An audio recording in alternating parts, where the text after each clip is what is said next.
campaign you'll ever encounter. We're the live stream that gets drunk, talks about D&D, but doesn't play it right. That's right, the rules of D&D are meant to be broken, just like any and all glass around Sam when he sings. Oh, because he hits those octaves. Because I'm a great singer. That's what I'm known for, is being a really good singer. Can you sing us a song, Sam? There's too much cheese in my mouth right now. I really wish I didn't have so much cheddar flowing through my teeth. Ouch. It hurts really bad. Is it like ice cream? That is pretty gross. Like, is that sick? Cheddar flowing through your teeth. Flowing through my teeth. That's like a visual I don't ever want to see. You got gaps. Nasty. Well, let's introduce the Bottlecap crew. Our first player thinks he can juggle flaming swords, women, and both sides of the political aisle. It's Joe Fritz as Tack/Parrot.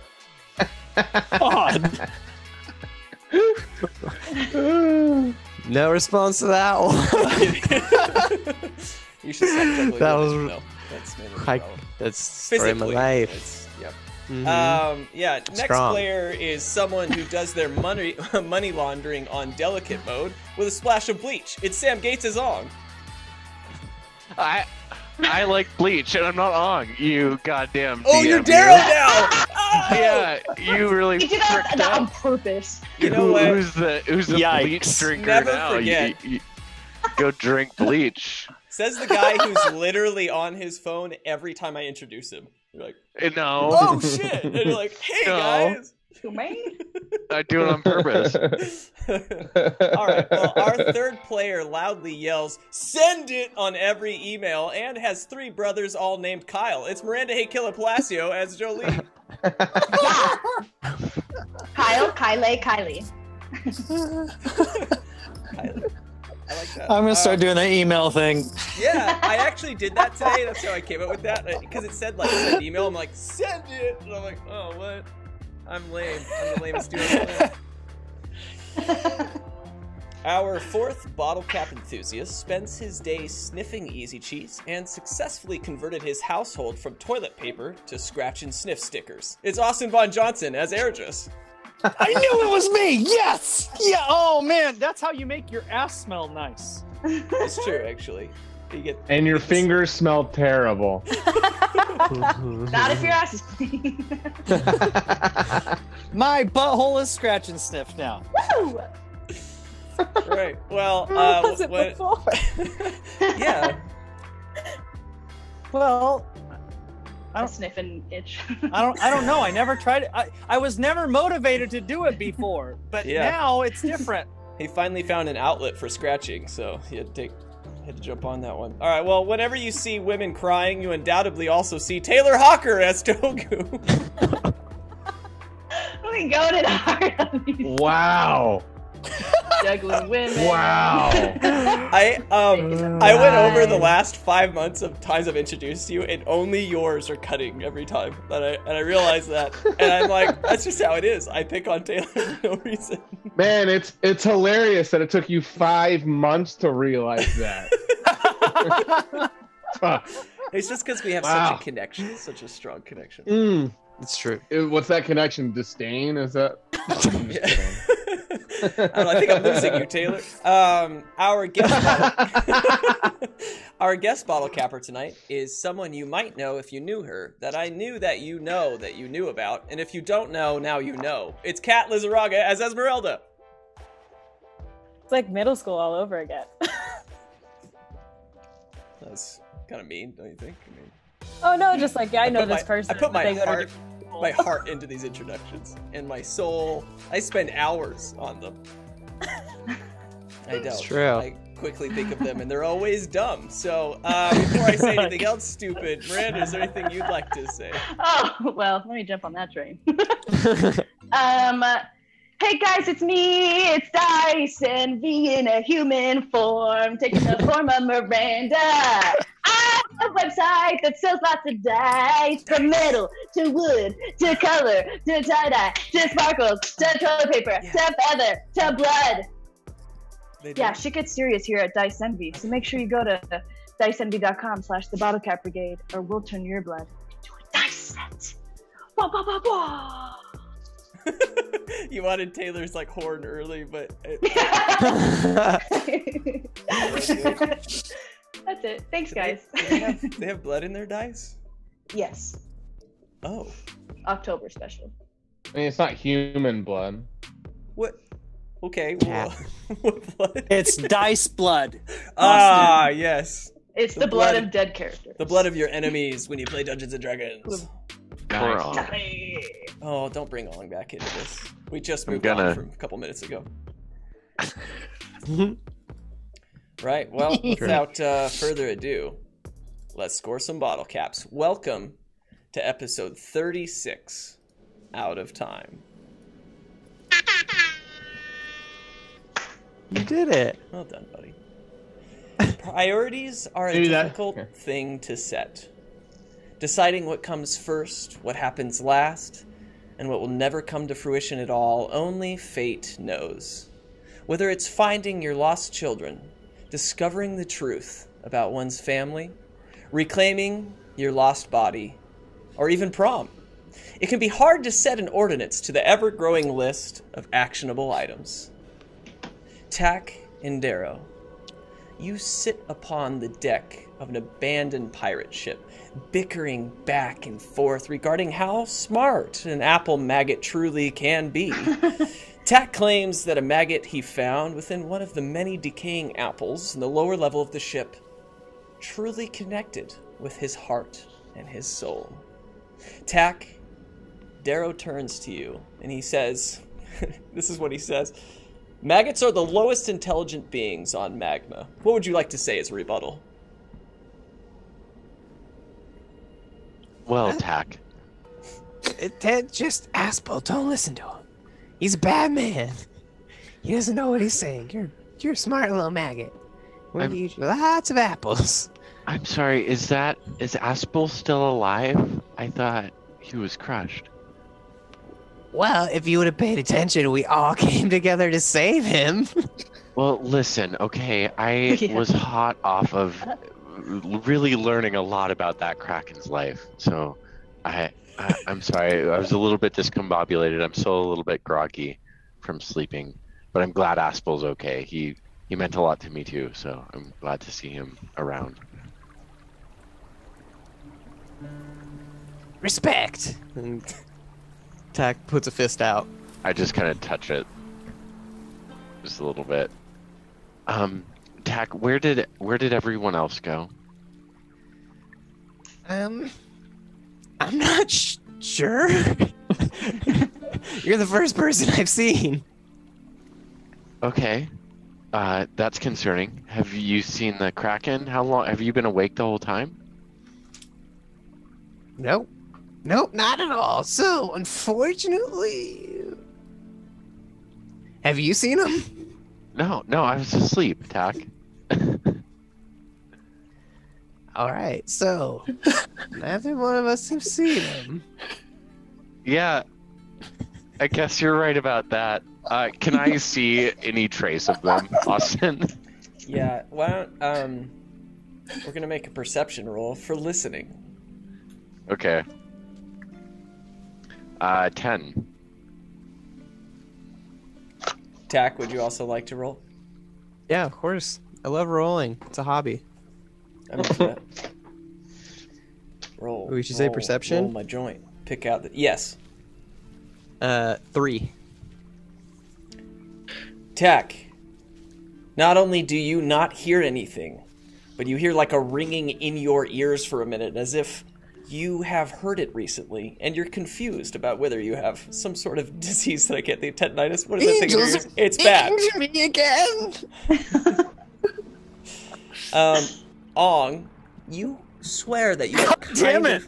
Are you fucking Darrow. kidding me? Are you trying to rub Ong Oh in my my god! face right now? Do you know why I'm calling you Ong? Because the template Why? has Ong, Goliath Barbarian, Oh, in front of your bummer. name. Bummer. That's awesome. Okay. Anyone watching, we've got an old template, and I have remade it 1,000 times, and he is no longer Ong, but actually Darrow. So, sorry, Darrow, not Ong. That's fine. Yeah, how about this? This whole episode is just a never forget memorial to Ong. Let's not do that. Let's rename it right now. Well, oops-a-daisy. Darrow, you hear very quietly from somewhere on the ship. Elemental attunement. I think I don't know if you heard that, Tack, but I think I heard Adris beginning to fart. Do I know which direction it came from? No. Okay, I'm not sure exactly where he is, but do you think Aspel could maybe help us find him? Did I even hear that, or are my ears still ringing? They hurt, yeah. You just have, like, bad hearing now. You just have it now. Bad hearing. I'm a chaotic evil dungeon master. Chaotic. Neutral. Neutral. I'm pretty neutral. All right. I turn to Darrow. Unplug my ears from the ringing and go, ugh.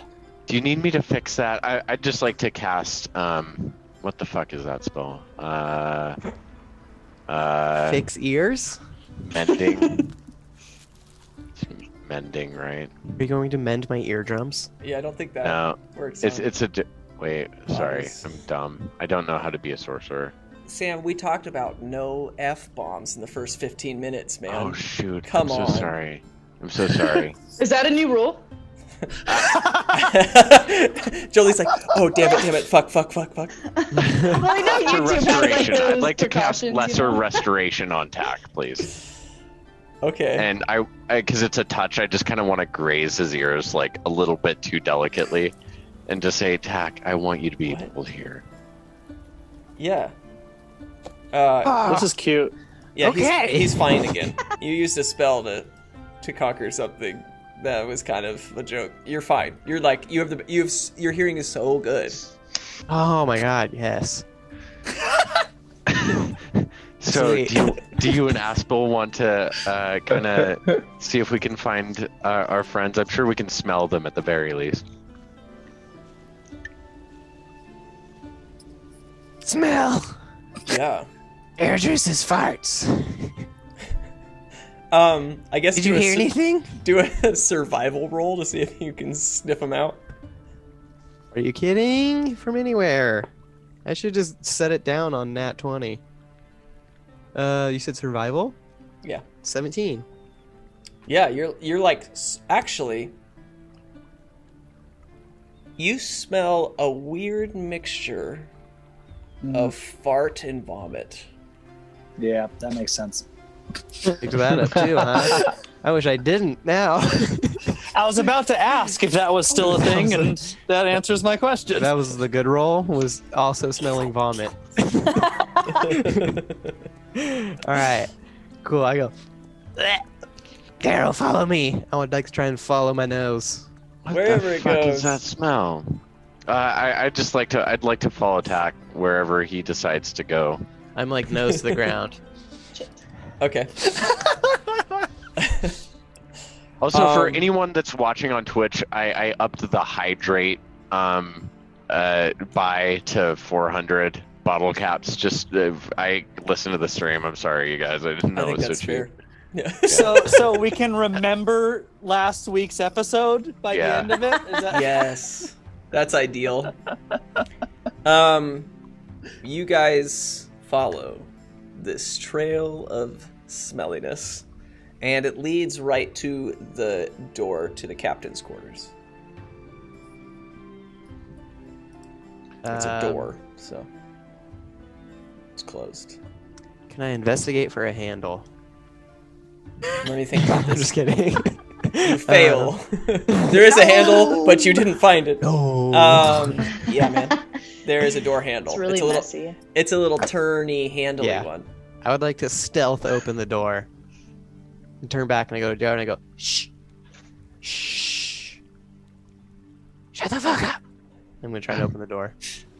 I'm not saying anything, Tack. Open the fucking door. Okay. Alright, my bad.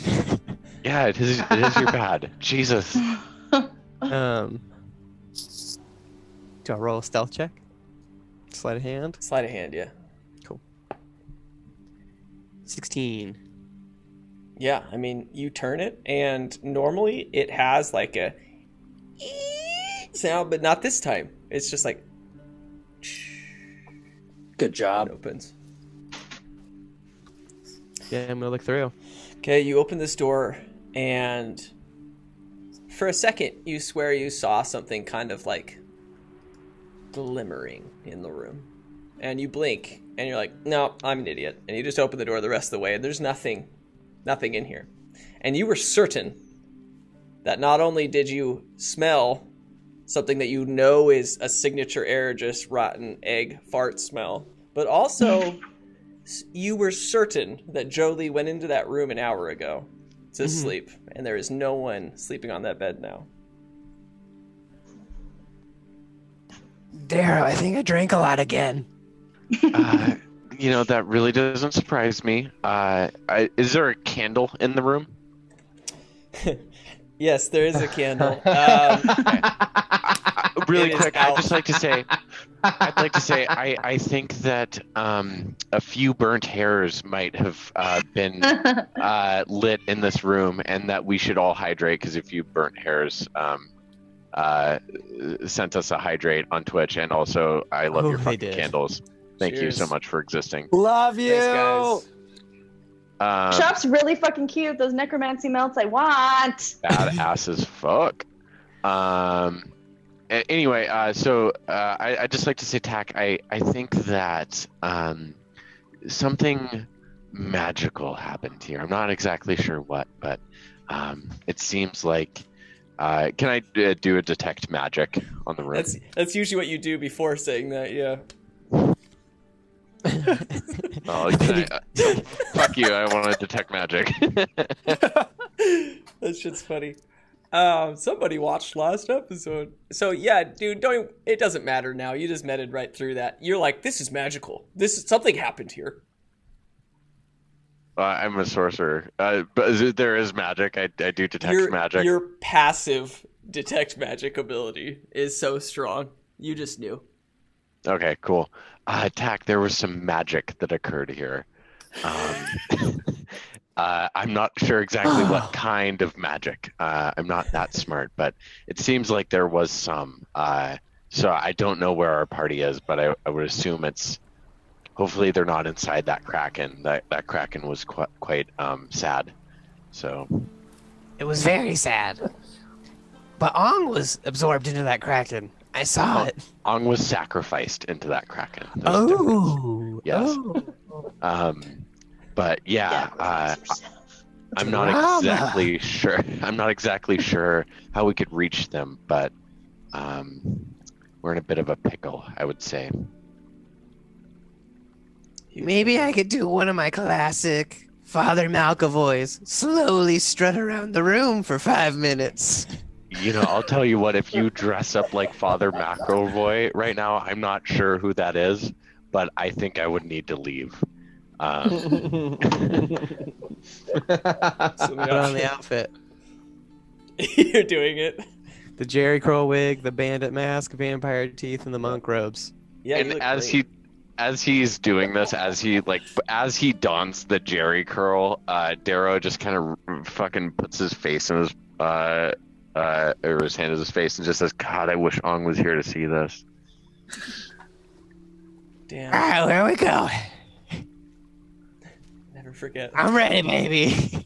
I'd like to search the room. Okay. Oh yeah, we're doing that. I'll search the room too. Yes, double investigation. Well, you can probably ignore my roll. Okay. I got a 7. Oh wow, I got a 7. Drink. Holy crap! Drinkies! Damn. We got the Yeah, same new roll. rule. Yeah, if you roll the same thing. Also, Austin, could you describe for our viewers what kind of the scene looks like with Tack for those of us that aren't familiar with Father McElroy? Malcavoy.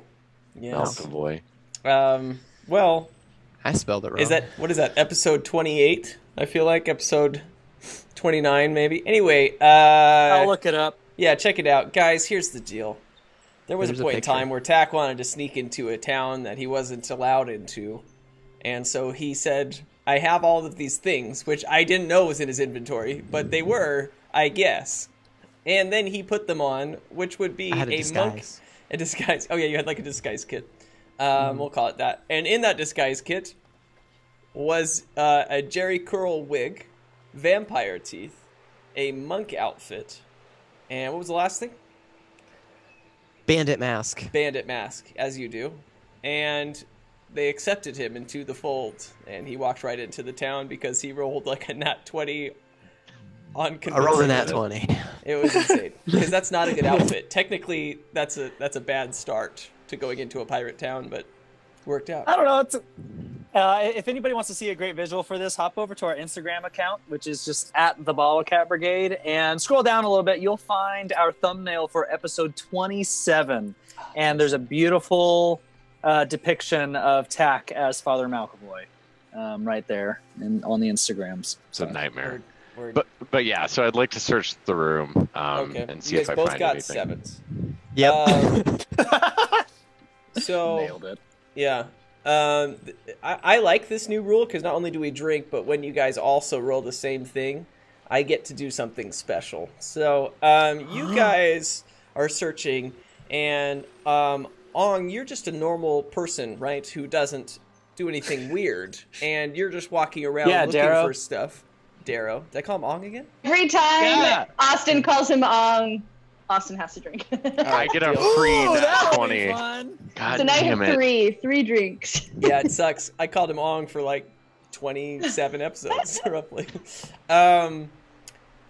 Daryl, you're just searching through stuff. You're like looking, and you open up like the drawers and stuff. You don't find anything in it. It looks like it's been kind of picked clean.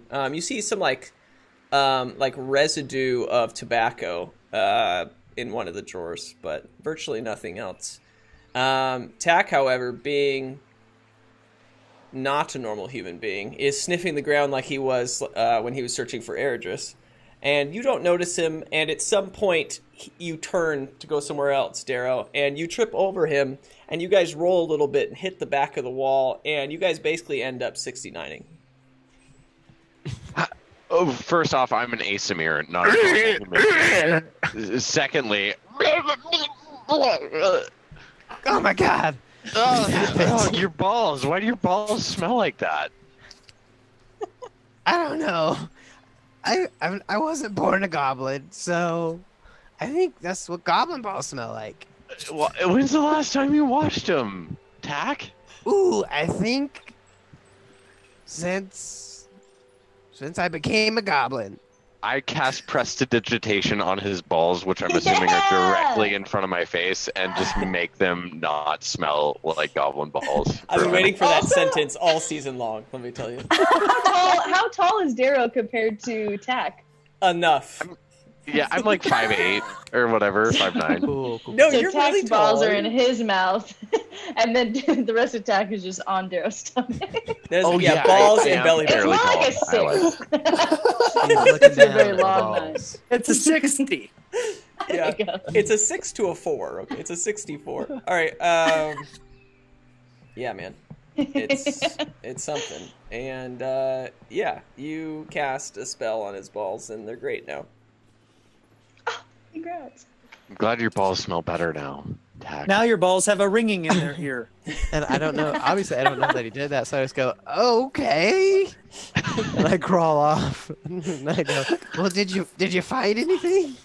I didn't. We were 69ing for a second. We didn't find anything. Yeah, I know. I'm just trying to block that out and continue on. I will never let you forget. Balls. Okay. Balls. Yeah. All right. I remember the balls.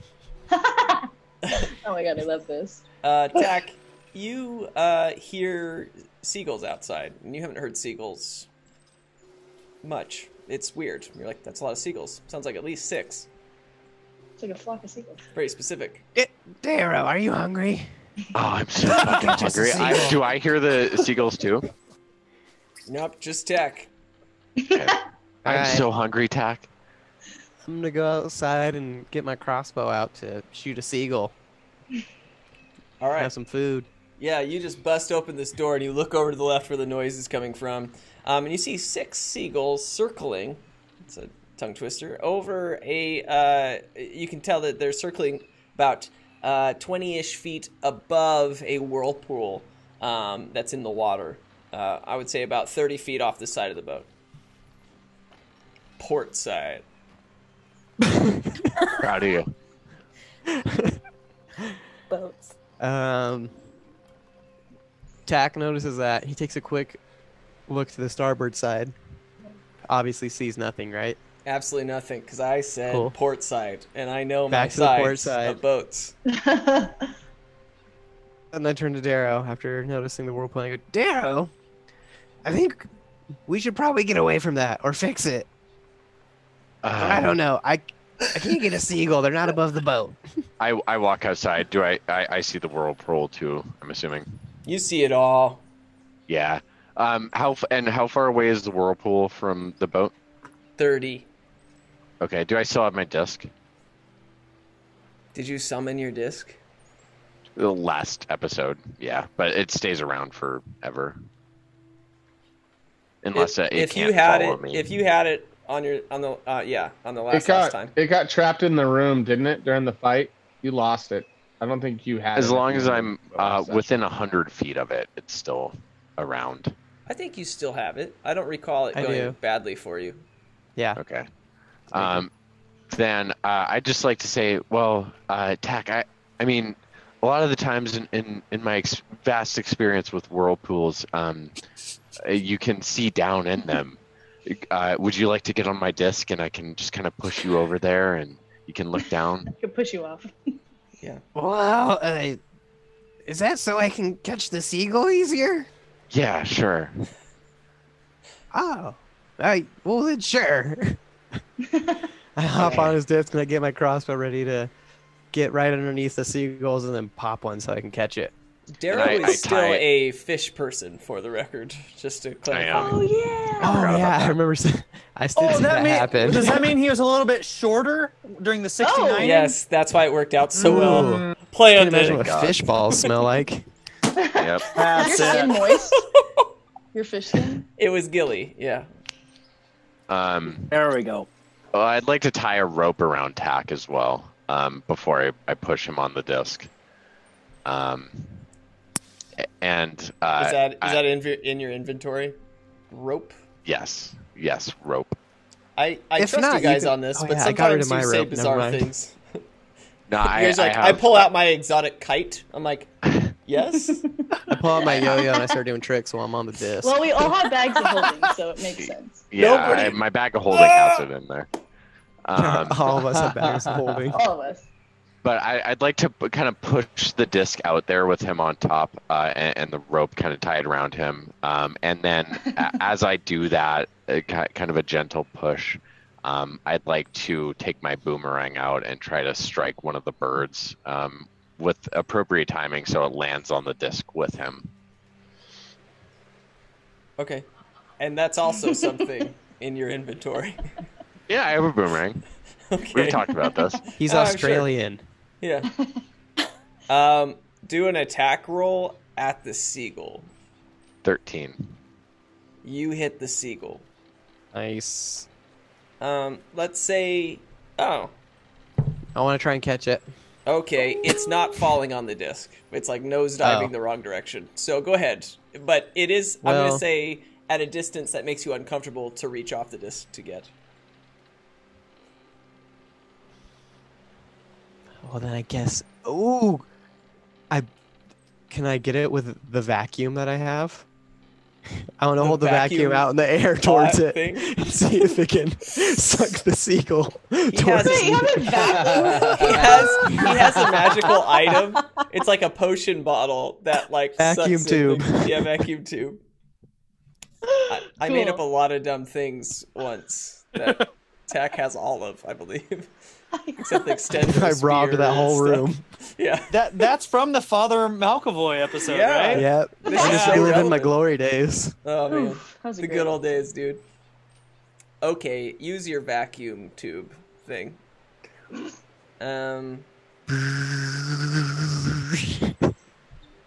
Write this in your inventory. Austin just always rolls to see if it works. It does. You like suck the thing right into the tube. And now you look in this jar, and it's like such a powerful suction that it like doesn't fit into this smaller container. Okay, so it's kind of horrifying as you watch this thing like go into Mangled. it. It's no longer. It's looks dead like a though, bird. right? It's like that trick it was with dead. eggs and candle and little matches you put in the jar. And just... Yes, actually, it was knocked unconscious, and now it's dead. Oh, well, that's good. I kind of drool Went a out little peacefully. bit as I see that happen. Really crushed to death by freaking a vacuum, like a After literal getting like hit by a space boomerang. vacuum. It's gross. I kind of like, and then I cap it. And I throw it in my I bag. pull the disc back. And I say, Tack, what did you get? I go, here, and I uncap it and I start shaking it out onto the deck. Oh yeah, on the side Like of a this smoothie? glass jar is like an on-off switch. Okay, I hit off. Okay, I'd like to, as I see it come out, I say, Ninja oh, blender. that's a fat little fucking bird. And then I just want to hit it with firebolt to cook it really quick. And I say, would you like some, oh, wait. Would you like some Marion, Marion Berry.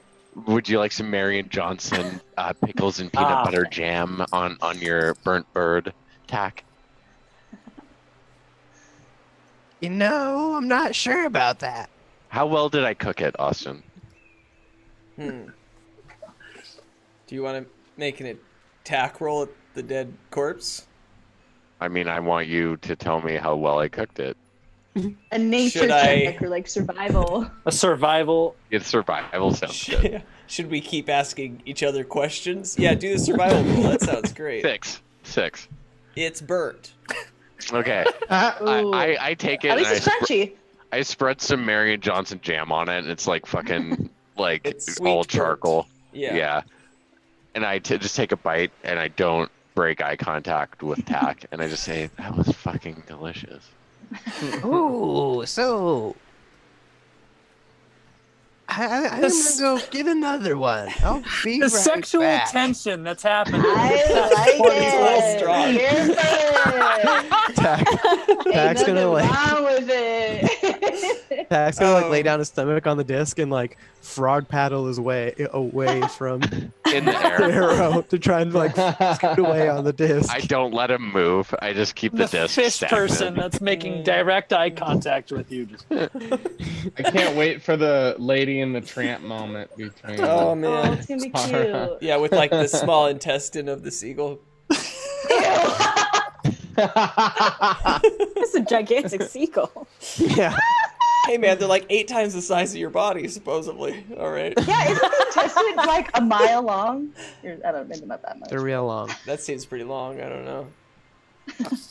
I think human, they're like 28 feet. It's or All something right. like that. How about this? That's legit. Someone tell us on Twitch right now. Comment. Let Yeah, us know please. How long? If someone is the gives small us the intestine? answer, we will drink. Yeah, we won't know if it's right or not, but we'll drink regardless. Put a number. Just put a number down. Any number.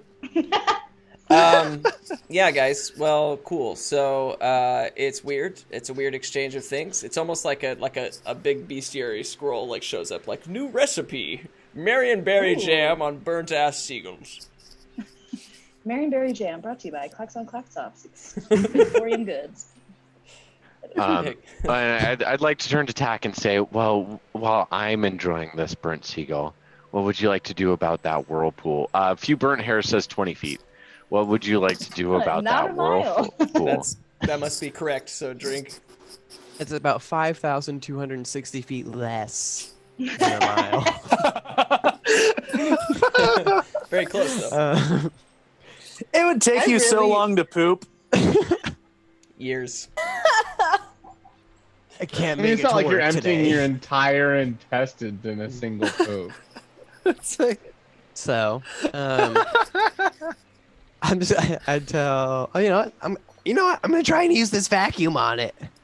Wish me luck. Good luck. Tak's never seen a whirlpool, so he's 13. Fair enough. Maybe 14. I don't know. I never made a birthday for him. Oh.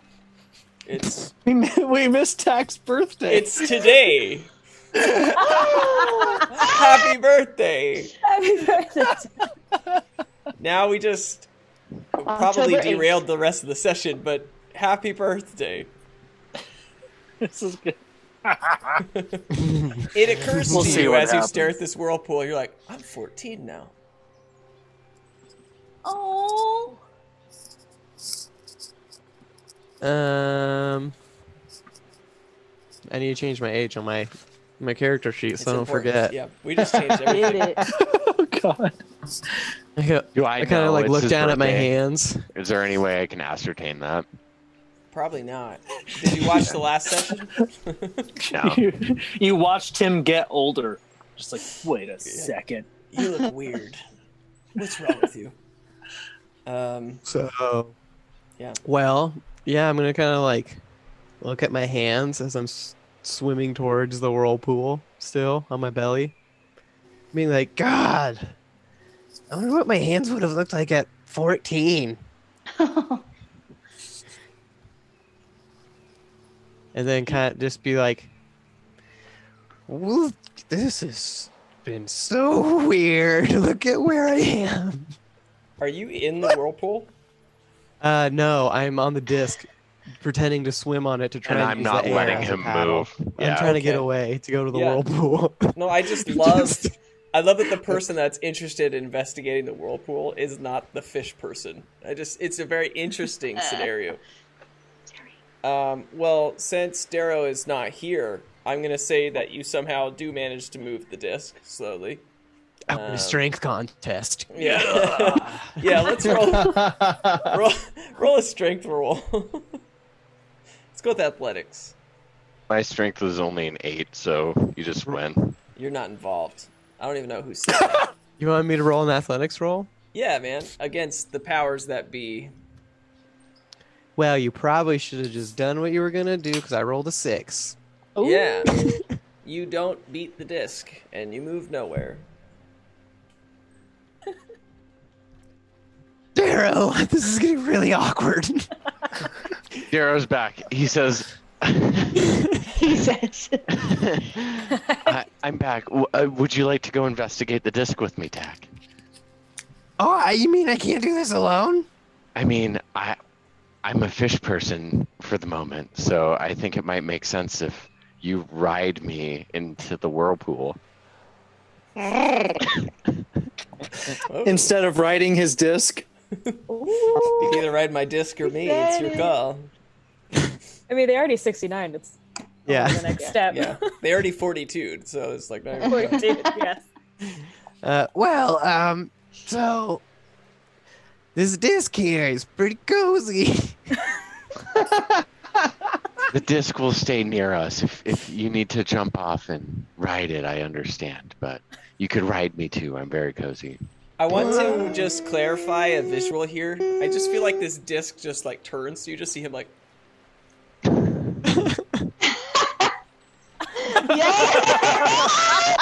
That's more like this. Yeah. I spin the disc one more time for him. It really is a CD. It's a CD. It's like you're It's burning okay, the disc. Tak. If you just want to ride on the disc, I understand. I'm missing Ong. I don't have my familiar with me right now, so I'm a bit lonely. So Well, I mean, you can just hop on the disc with me. It's way less weird. I suppose you're right. And I get on the disc with him, and Okay. so we're both on the disc, and I want to You're float both on over the the disc. whirlpool. Yeah. Mhm. How much weight can you support on your disc? 500 pounds. 1,080 pounds. Never forget. Very It was that like a real answer? It just seemed so fast that No, I just know it. I don't know. It is. You like- That is actual. you're like, how much Yeah. do both of us weigh? That much. So yeah, you guys. I'm a slowly, big goblin. Yeah, I'm a big boy. You guys float over there, and now you're like directly hovering over it. And you just look down and you see the depths of this whirlpool, and you're like, it seems scary. Do you want to jump?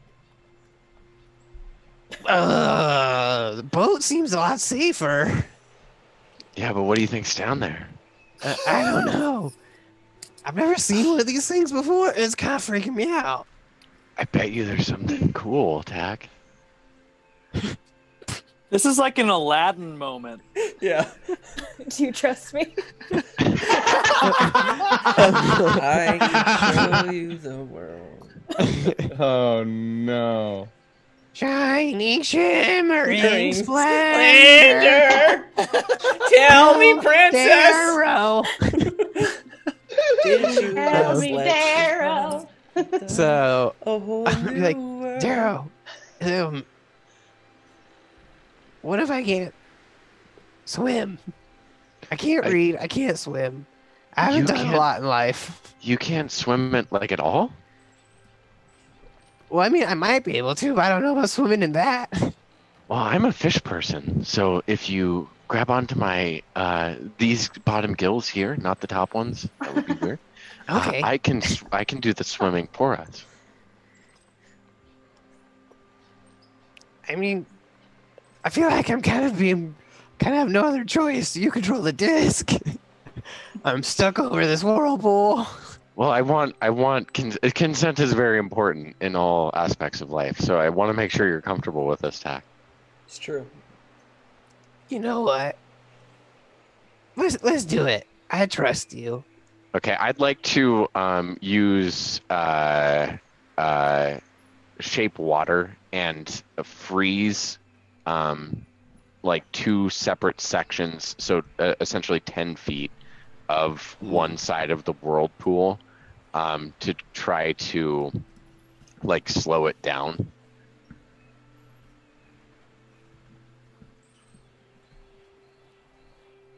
You Am can I affect frozen? water within a 5-foot cube.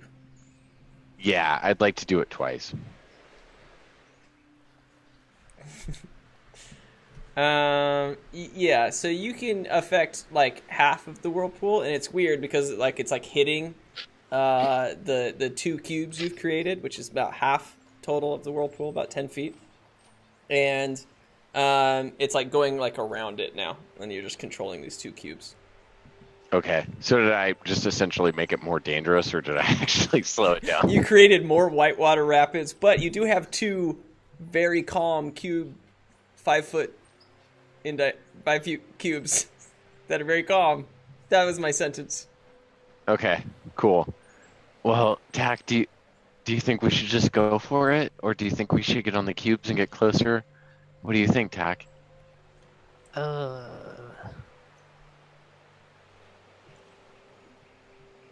Let's leave it up to fate. I'm gonna toss a coin in the air, heads or tails. Heads will be the cubes, tails. Oh, heads will be the cubes, tails will be the whirlpool. All right, little friend, let's do it. I'm just gonna roll a d20. Odd, heads, This is your game. I'm not even even playing. tails. Yep. You're a chaperone. Tails. We're going for the whirlpool, baby. Let's fucking do it, bitch. And then I can I do a gainer, Yes. even though I'm a scrawny little piece of shit, You're really good at flipping. with my disc following us, and have my disc. I'd like to see if I could have my disc land under my feet, and like wave ride into like surf into the whirlpool. Very Tony Hawk's Pro Skater of you. Yeah. Let's do an acrobatics roll on your whole thing. We'll just summarize it with one roll. 18. Yeah, it's fucking dope. That is like an insane gainer. You like do that. It's backwards. It's awesome. I mean, wow. Yeah. So Tack wasn't expecting that, and he just gets kind of flipped off the disc. Yes. He's falling towards the whirlpool. Yes. Tack, you're falling on your own. He basically bailed on you at the flipping of the thing. Nope, you didn't say anything about him. It's settled. He's falling. No, I want to do a reaction to dead. him falling and cast Feather Fall Into the water? No, on Tack. Yeah, but all right, great. You slowly, okay, Tack. He does this cool thing, and you're like falling slowly, and he like beats you by miles. I mean, he's just like, and you're just like, whoa, as you're like slowly going down. And so we'll do Ong first. Ong, Darrow, I'm sorry, it's your fucking name on here. Drink. I can't wait till break when I can fix it. Drink! Oh. Drink! All right, Darrow, you go into the water, and when you go right into this whirlpool, you will see a lot of interesting things. First thing is you go in there and you see that it's some sort of like underwater current, and it's heading down. Like this whirlpool is just being pulled, and it's going down. And as you're going through, it's like all this water like going by. You're like, whoa, like, and you can see through all this like bubbles and movement of water that it's connecting to some sort of much larger underwater current. And you can see some like sort of things like flying through it. Okay. I think it's neat. And I'd like to know how far away Tack is from me at this point. Tack has not reached the water. I mean, he's like, so like. Okay. Is there any way I can get back up to him in fish form? Like, can I swim up and kind of save his ass, or? Okay, you like go into this thing, you're like checking it all out. It's like been like 10 minutes, and you're like, whoa! And you even see in the distance, in the current, like the big current that it reaches, you kind of like squint with your creepy fish eyes, and you're able to see that there are numerous turtles that are flying through this. And they look back at you and they said, "Don't stereotype us, man!" And they just keep flying through. And then you're like, man, what? I feel like that was from the future or something. Weird. So strange. And then you go back up the water, and you're like, whoa, with your disc, and you look up and you see Tack like slowly, he's about halfway 42. Okay, I'd like to like dolphin jump out of the water like as gracefully as possible. And just grab Tack as he's falling, and skirt him down into the whirlpool with me. Okay. As you go to jump up to Tack, roll a perception roll. 7. Cool. So you grab Tack and you pull him into the current. And as we do that, I'd just like to say, Tack, look at all these weird fish things. Have you ever seen so many weird fish things, Tack? And you're underwater.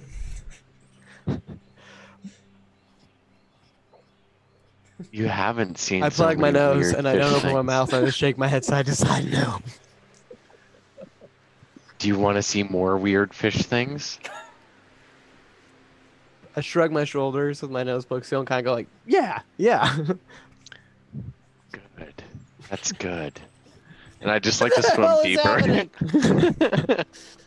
don't know. That's good.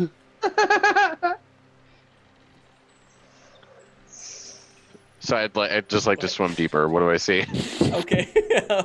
We're going into this whirlpool. Yeah, man. It seems to be like taking off for miles, this current. But yeah, I mean, you see a lot of different fish that you're talking about. You do see a school of fish. How about this? You see a manta ray. I rolled a dice for that. Does that make sense? No.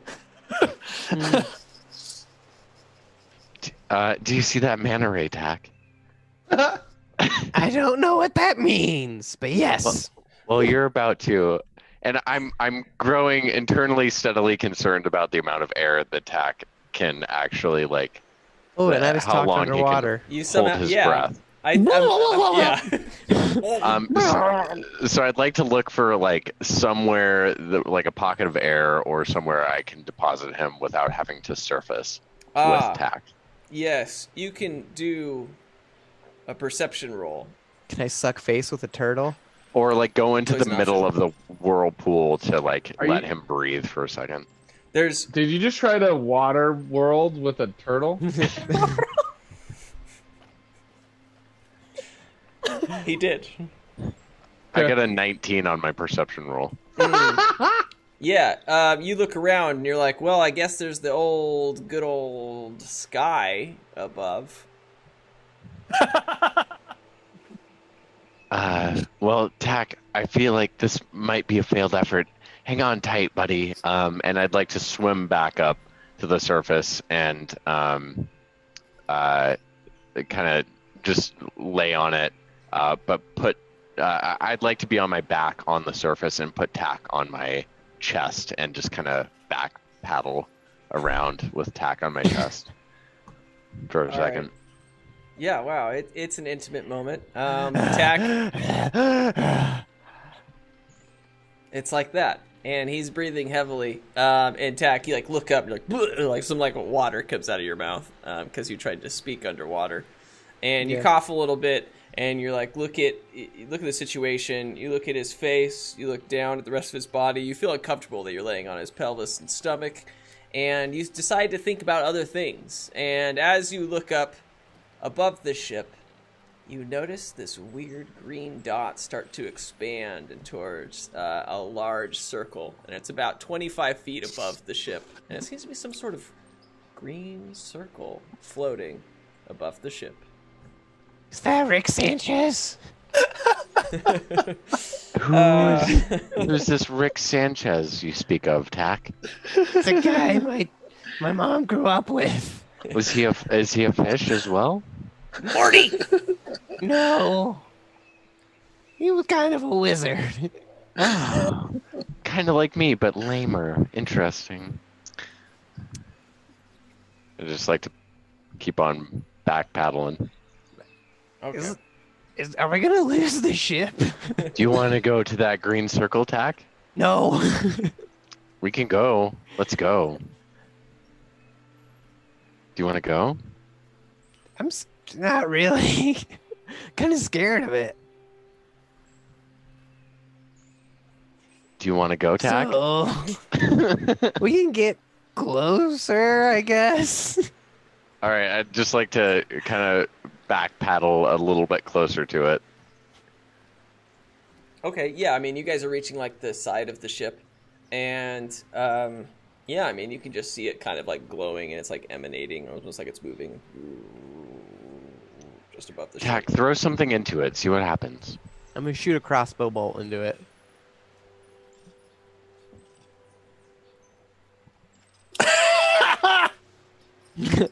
Go ahead. You know I'm not gonna miss. Can I change past events? 22, baby. Oh my god. All right, you see it plunge into the green portal and not come back.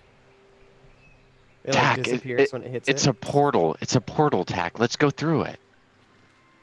That must be how we got here. Okay, I'd like to. How high up is the ship? Like, how much of a jump would it take for me to get from the water surface to the top of the ship, and then subsequently into the portal? It from the water, it's 55 feet. 30 feet to get to the ship. Like, this is a big ship, right? So you're like 30 Sure. feet to get to like the ship's deck, and then it's 25 feet above that. Okay, so I'd like to use I'd just like to call my disc over, and have my disc pick us up towards the ship, and then move us over to the ship, and then up towards the portal, if I could. Okay, you guys get up to the side of the ship. So you're like deck level, as they say. And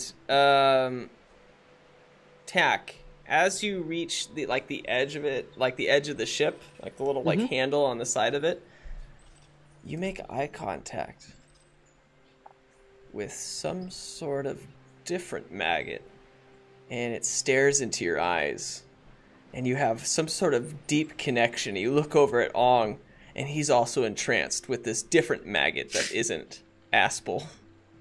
And Drink.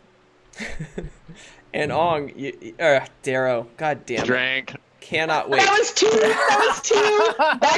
If they were back to back, so that means you have to take 2 big drinks. I just want to be take clear. a shot. Until I change this template, I will do it every time I talk to Sam. I know, it's great. You just It's continue basically to drink. it's his I'm face, at and it, it's just great. like Ong, and I'm like Ong. You are Darrow. exempt from other drinking situations. Yep. This is the only drinking. Fair. This is happening so much that this is all you have to do. If we nat shit, Yeah. you are fine. Let's go to shit, break I as just soon got as my possible. dice. I'm exempt. I'm exempt. Okay. Darrow. Drink.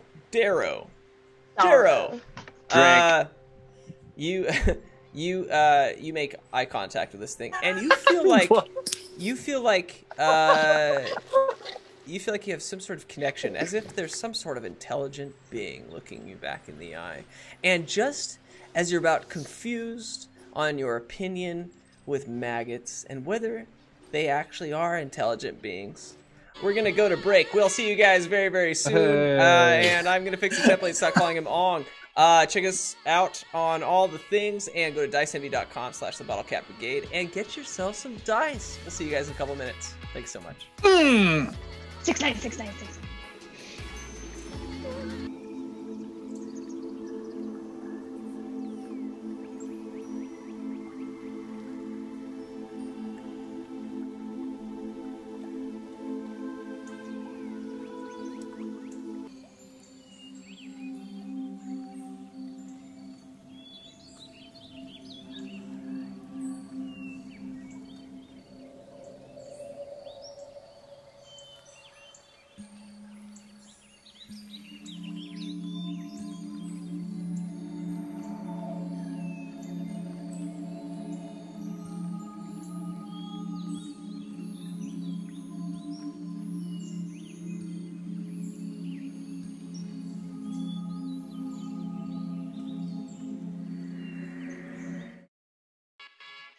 All right, and we are back.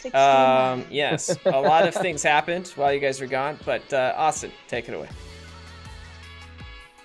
Hey everybody, thank you guys so much for tuning in to our live stream. We do this every Thursday, sometime around 7:45 or 8ish Mountain Standard Time. It depends. Thank you guys so much for your patience with us. Couple of shout outs. One, go to DiceNV.com/the Bottlecap Brigade and pick yourself up some super awesome dice. They have all different kinds of like materials and cool sets that you can get. You can get mystery sets, so you never know what you're gonna get because it's a mystery. But they are an affiliate of ours, and anytime you use that affiliate link, it helps us out, and we super appreciate that. Also, I want to do a quick shout out to A Few Burnt Hairs. This is a super cool D&D candle company of friends. I love it. It's really awesome. Like if you check out their Instagram, it's A Few Burnt Hairs. Go there. You can. I feel like, especially when we're doing it in person, but I'm even doing it a little bit right now. But like really theming up your D&D sessions, creating that ambiance and that vibe, so that you can just like get into the session. And they have tons of super cool candles, but also like little trinkets on their website that you can pick up. And kind of help that happen. I am right now burning myself A Few Burnt Hairs candle. It is the alluring candle of charm, and I feel more charming. You look it too. Really? I see. You look I so I cute. felt it. I didn't know if it was happening. I was just feeling that way, and sometimes that's all that matters in life. Yep. But yeah, big thanks to A Few Burnt Hairs for all of your support. If you don't know them, you should go check them out on their Instagrams. They got a website too with some super cool trinkets and wares. But yeah, thank you guys for tuning in. We're going to kick some D&D butts. Booty. D&D booty. Okay. Booty. Just a little booty. Whoa, Terry.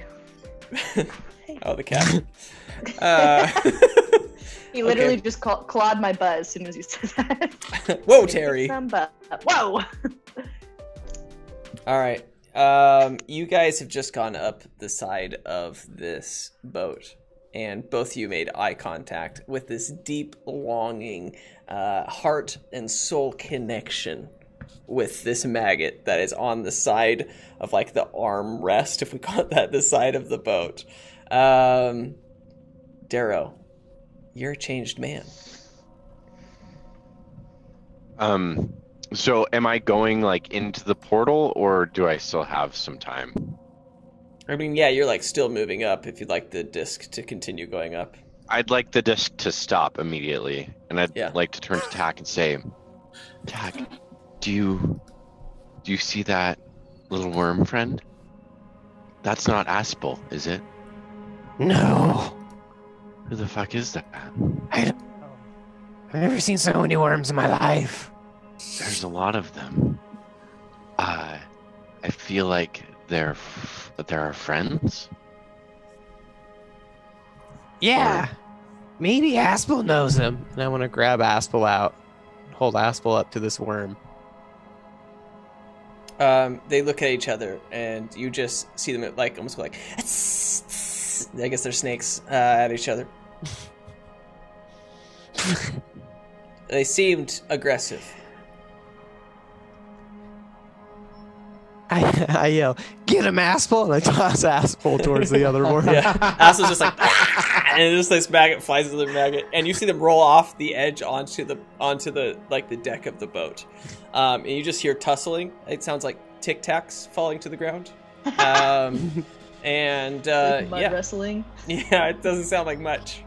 And you guys don't move or anything, and then you just wait, and slowly one maggot comes up over the edge of the boat and looks at you.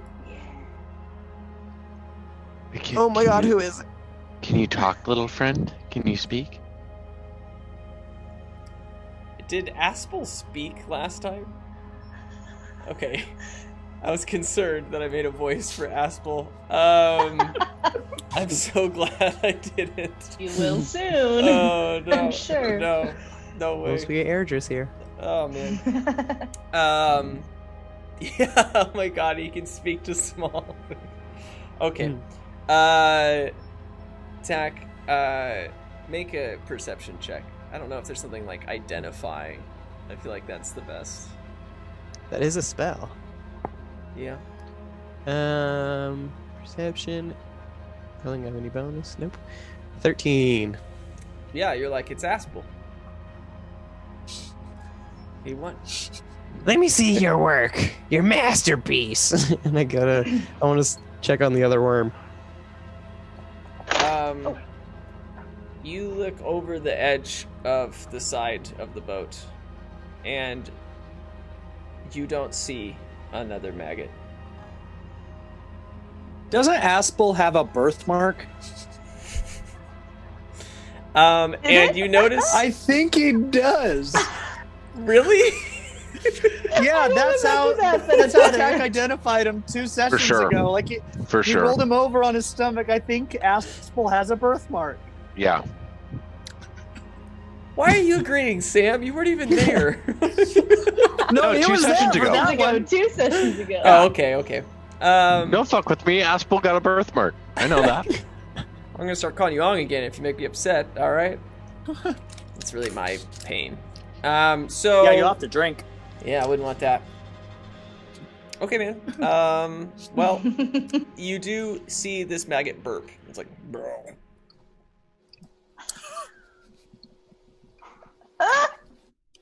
This maggot. So I don't see. So I see I see another maggot now.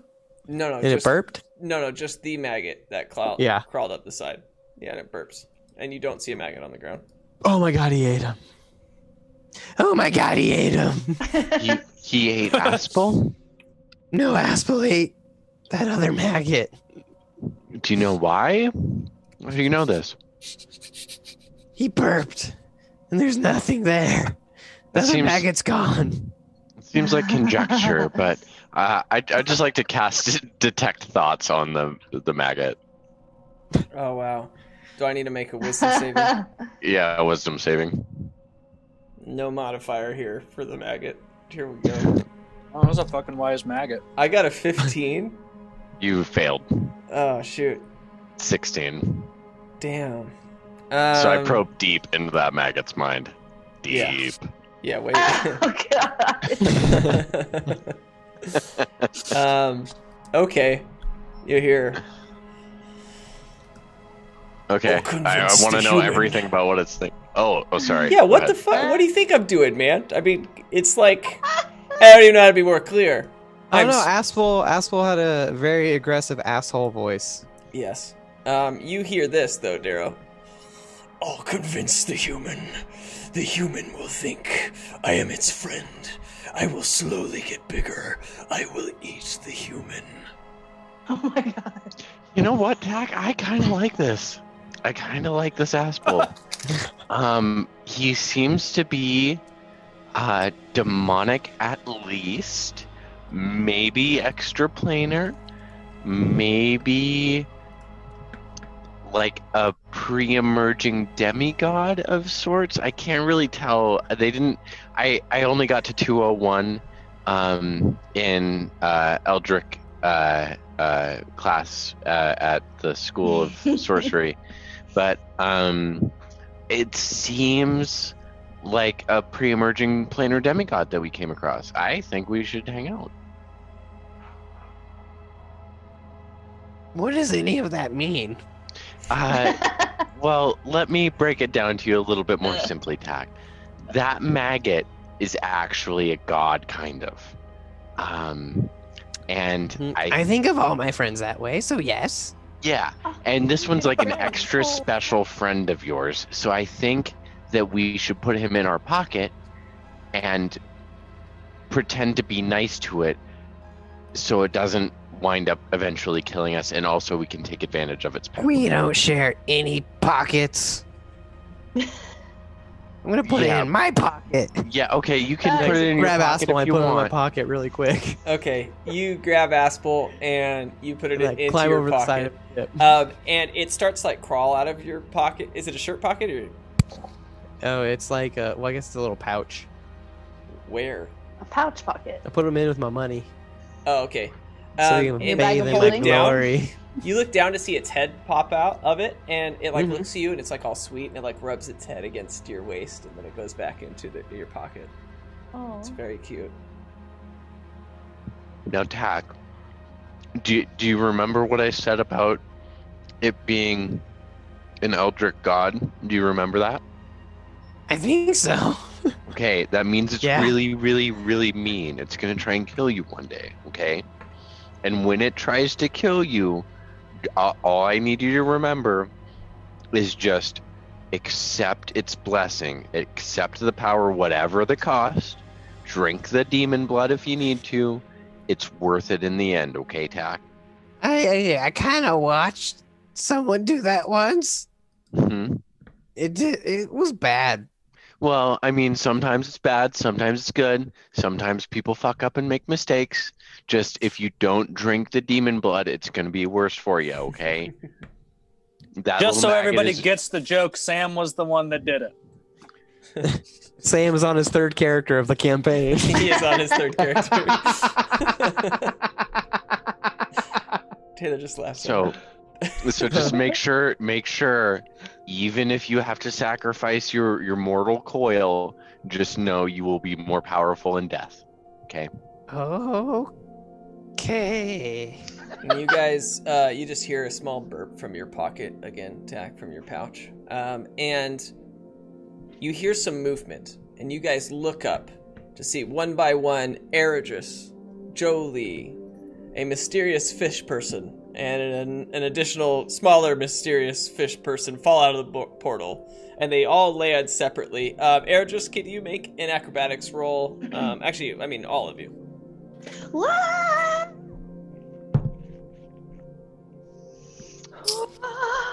Oh wait, no, Got no, an no. 18. Shit, I need to check. Oh. Sorry, acrobatics? Yeah. 11. 12. Cool. Air just falls and he like lands like a cat. He's like ha, and stands up. Used to be Jolie one of falls and she's like falling, like continually like rolling in air and just lands on her back like like all the wind is taken out. Esmeralda's falling and she like hits the ground. You see her like expand twice the size as she like her blowfish abilities come out. It's almost like it bounces like boom, boom. Basketball. Yes. And Xena falls and she's like looking at, and she looks at you and you turn to her, Esmeralda, and you look like trying to tell her to do the same thing, and she's like, and just like face plants right against the ship deck. She's like, ah.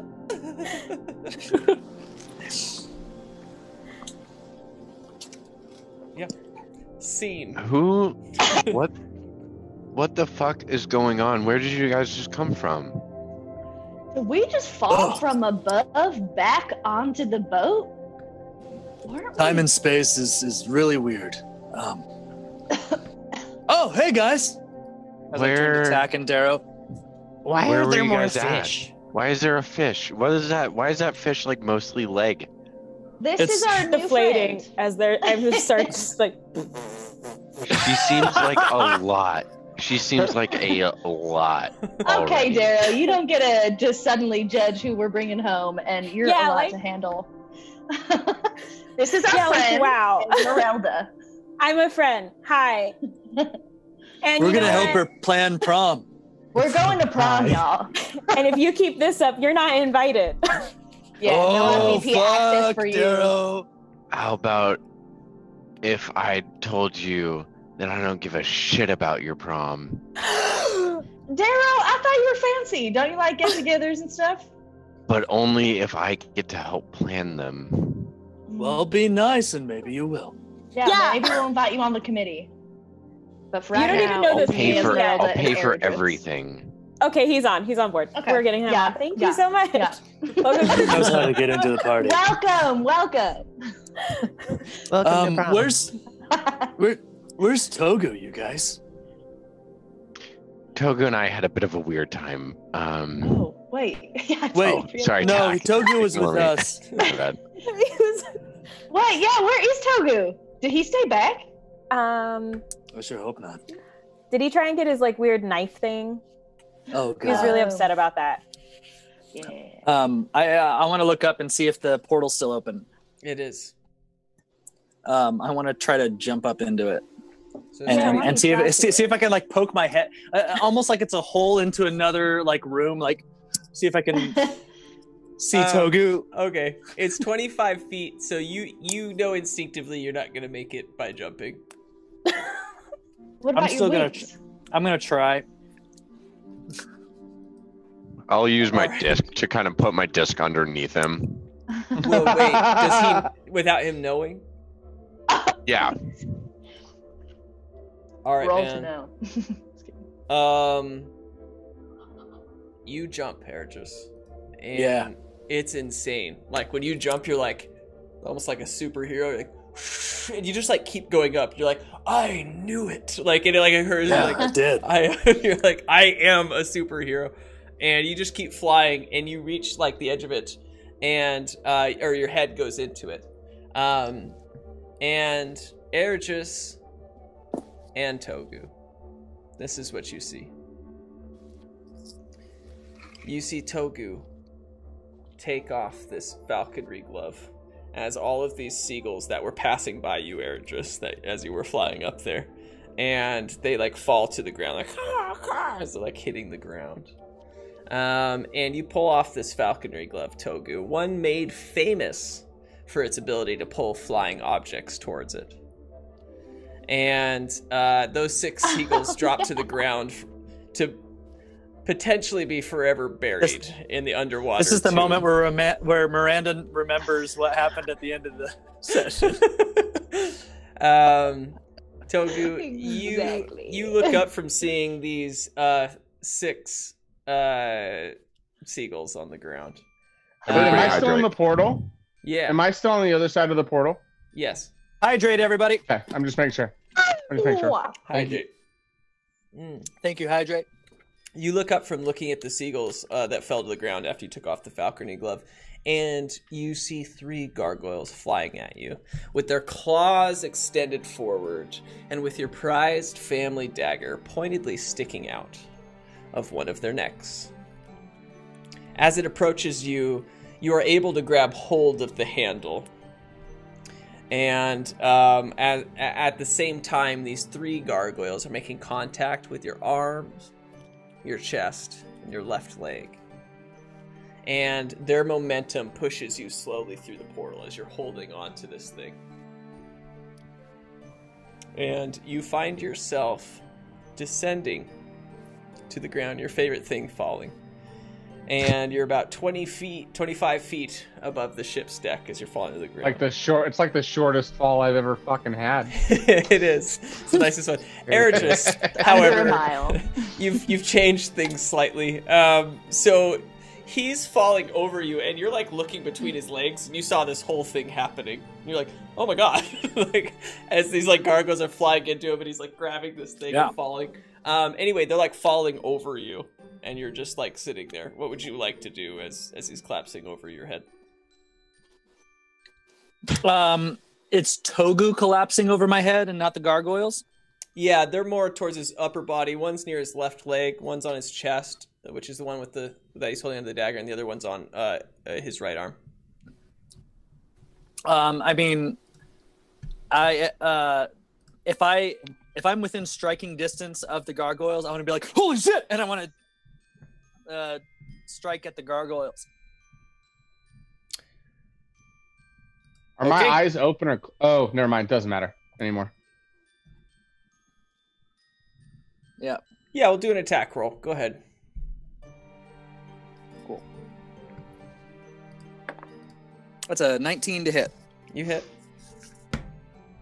And I'm just using this as an unarmed strike because I was not expecting it.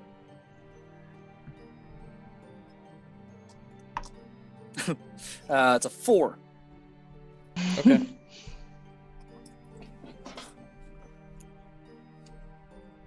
Yeah. So yeah, you make contact with this thing, and you leave a small bruise on its body, and you punch it or whatever you did or kicked or whatever. But you hit this thing, and you guys, yeah. I'm gonna actually roll acrobatics as well.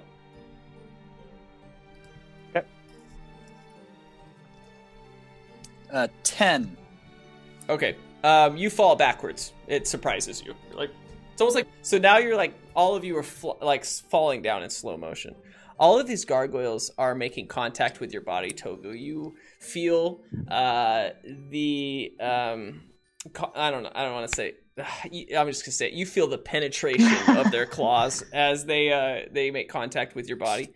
And into your bicep, into your chest, and also in your left leg as their claws enter you. And you are also trying to grab that dagger. So we're going to do 3 attack rolls.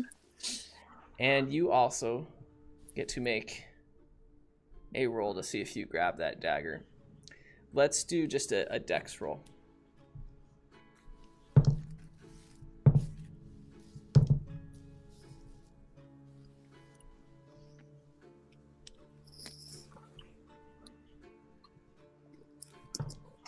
You said dex roll for me? Yes. Do I roll once or do I roll for every one? Once to grab the dagger. Okay. And what's your AC, by the way? Yes. My AC is 11. I just rolled a 21. Okay. This is what happens, guys. Oh, sorry. No, I lied. It's a 22. Not sure if that changes. That changes everything. Holy shit. Yeah. No, you're good. 22. You're falling, and you're holding onto this dagger. Erigis is also like, ooh, ooh. Just like slow motion. You're falling like, ooh, as you're falling backwards. And you're holding onto your dagger, and everyone now sees this as they both enter out of the portal. And you guys watch as Togu is holding onto something with 3 gargoyles on top of him, all attacking him at the same time. Togu, as all of these claws are attacking you, you're able to reach and take the knife out of the throat of this gargoyle. And at the same time that you remove this thing, and it's now in your possession, the pain of what's happening hits you as you take 26 points of damage and fall 25 feet to the ground. Can I catch him before he falls? At what point did we level up? You leveled up. You have more HP. So well, I'm just saying, like, did we level up before this? Because technically, like, this stuff happened before the end of the session. Yeah, this is kind of game breaking, isn't it? Technically, I guess. Oh yeah, for anyone watching, I gave them. They leveled up outside of the game. Finally. But we were kind of still in motion, so you're not going to regain your HP, but any additional HP that you had can be added to it. So basically, just take my total HP that I have from leveling up and take the 26 from that. If you did not have did you have full HP? Yeah. Okay, then it doesn't matter. Okay. So just whatever your full HP now is at level 5. Yeah. Okay. Cool. And can I before he falls to hit the ground on the deck, can I cast Featherfall on him? Okay. So he starts falling slower, and the gargoyles are like now hanging off him. And they're like 2 of them drop to the ground, and the one that was like in your chest is still like holding on to you, Togu. And you guys are Do I get an action or no? No, because we're gonna roll initiative. Hey! Oh my god. Where the fuck is that one? Everybody or just yeah! Jolie's not fighting. Not fighting. I don't fight. I don't fight gargoyles, and I don't fight. Oh, come on, something sexy. Yeah. I forgot what it was like to have Sam with us, where every single thing has to be a spell interjecting in every conversation of every sentence I say. I'm not sorry. No, prestidigitation, featherfall on that. You're like, let's just complicate this. I think I'm going to create a new rule of like 3 cantrips per session for Darrow. Oh. Because well, it doesn't affect me, it doesn't matter. just Sam. So we can actually get through one session. I'm gonna limit his cantrips. You can say like I don't have enough time to cast him. I don't have enough time to listen to you say what you're casting. Sure. Ergis, what'd you get? I got a 10. Darrow. Did I only say 4. on? Maybe. Okay. Esmeralda. 18. Cool. Tack. I got an 8. Jolie. Boom, baby. 21. Togu. 21. Oh. Alrighty, guys. Well, Jolie or Togu, who wants to go first? Togu, you go first. Okay. Yeah. Okay, 1 second.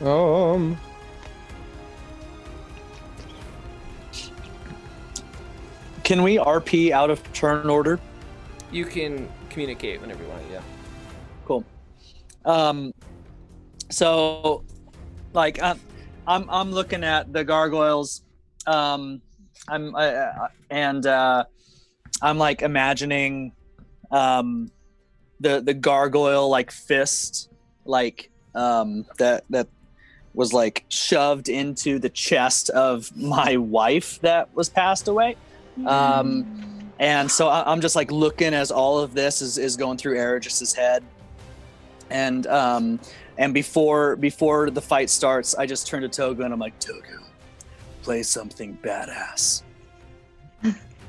Because he's our bard. with your it's not whatever disco again. Is. Do the hustle.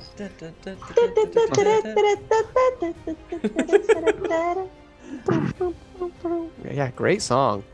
Good song choice. Thank you. As I'm single? falling, Yeah. I'm gonna use one of my new spells.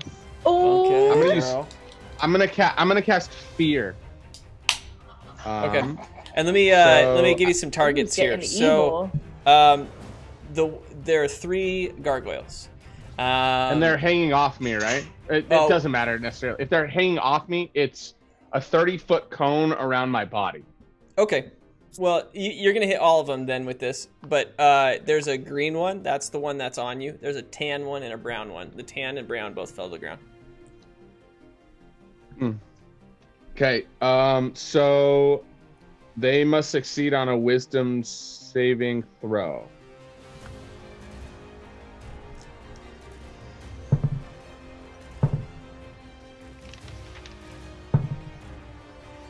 Okay, we got a 17, a 10, and a 19.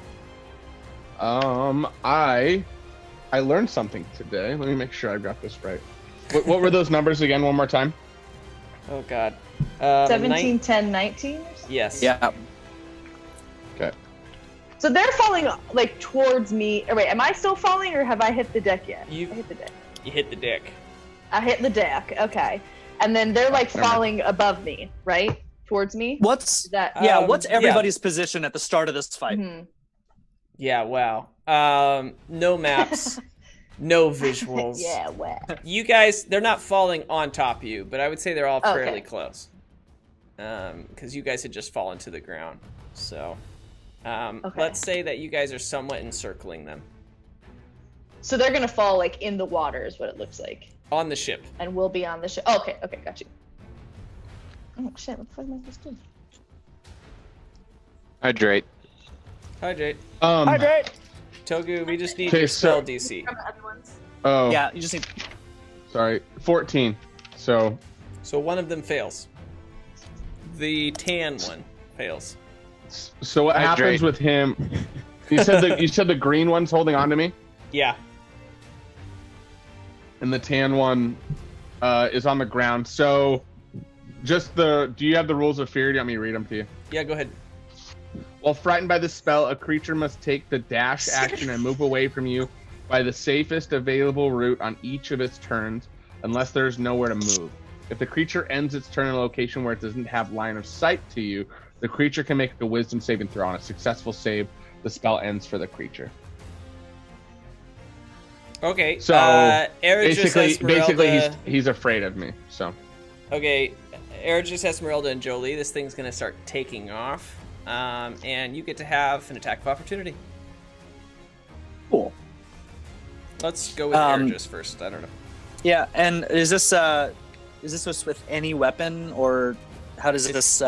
It's one singular attack action. Yeah. Okay. Do attacks of opportunity? How does that work with multi-attack classes? It's a single action, so you can use it, right? You can attack twice instead of once whenever you take the attack action. Oh, wait, on your turn. Sorry, it says on your turn, and it's not my turn, right? Cool. There you go. That's it. I wouldn't have said that right, so cheers. I got a 9. You don't hit.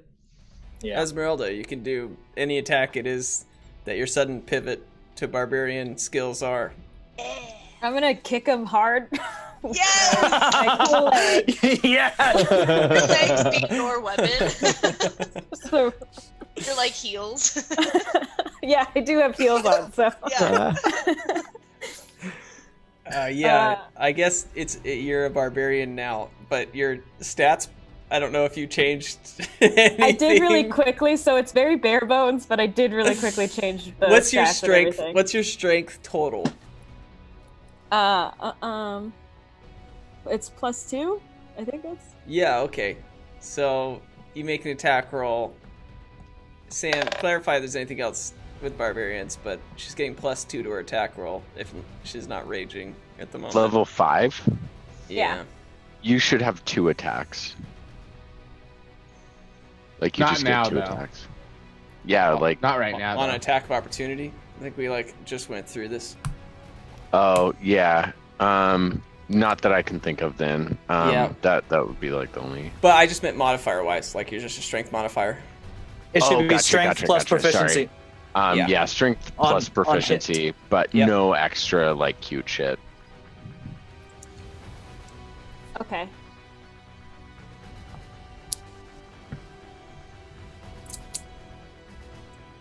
Everyone prepare to know how to fight, because you're gonna fight now. And I'm not singling you out because you just changed, so it's not your fault. So it's strength plus proficiency? Yes. That would be a +5 altogether. My proficiency is +3. And then what was your D20 What did I roll? 12. So 17. We did it, you guys. You will make contact with this creature. Let's do damage, which I have no idea. I'm gonna give your legs 1d8 because you can't hold weapons without arms. Fuck. My heels are not weapons? And you get +2 to damage when you're raging. She's not raging yet. No. So Okay, my bad. What did you say it was? 1d what? 1d8. Okay, how about this? Oh, 1d8. Your legs are 1d6, which is weird, and your heels do +2 damage. Okay. 5 + 2 is 7. Sweet. You do 7, and you pierce into the back of this thing with your heels. Good. They're like glued to your legs. They never fall off. Yeah. It's like stepping in grass, which I've only experienced once because I live in the water. It was underwater grass. Jolie, underwater grass. you get to swing it up. If you want. Also known as seaweed.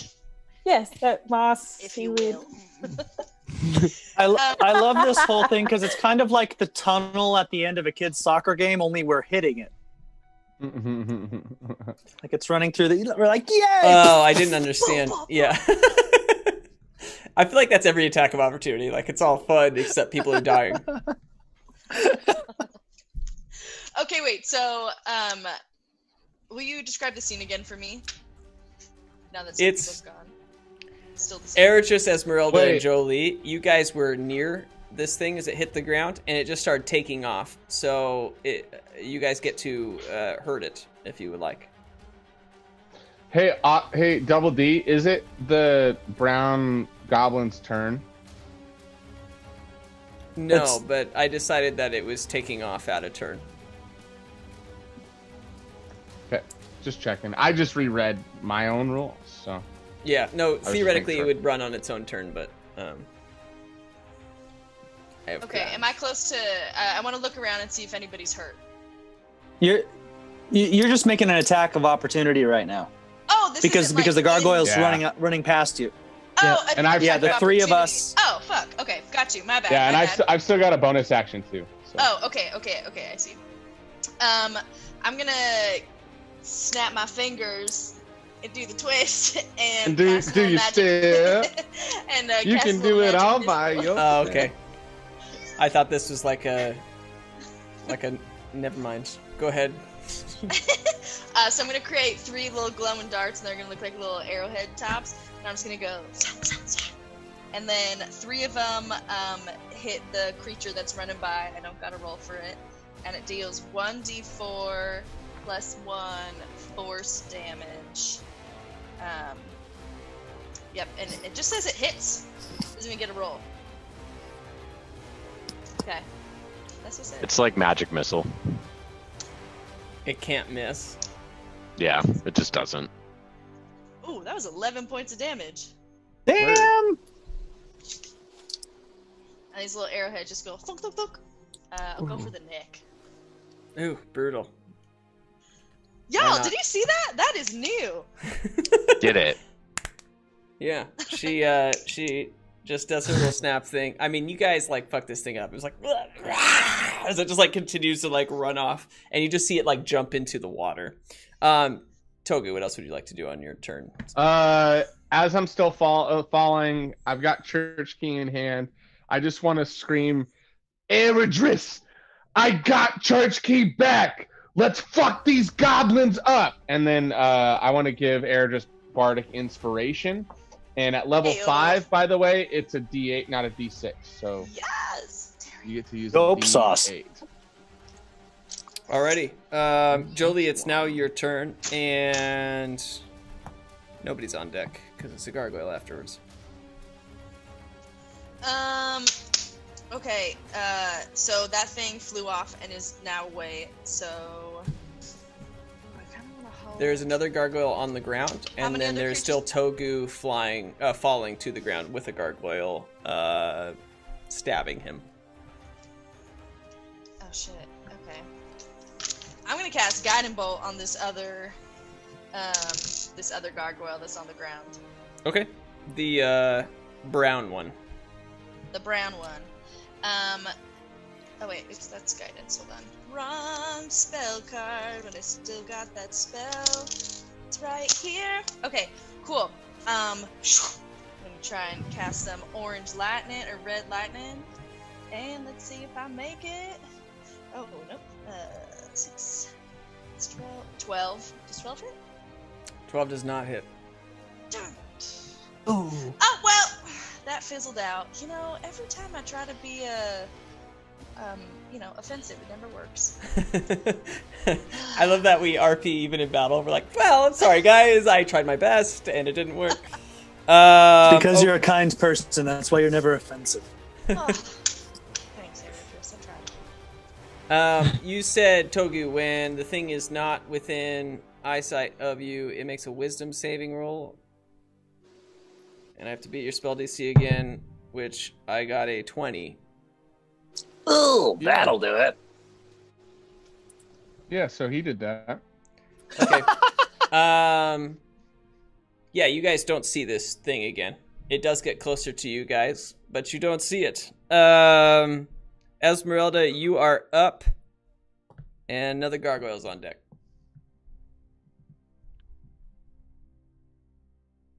I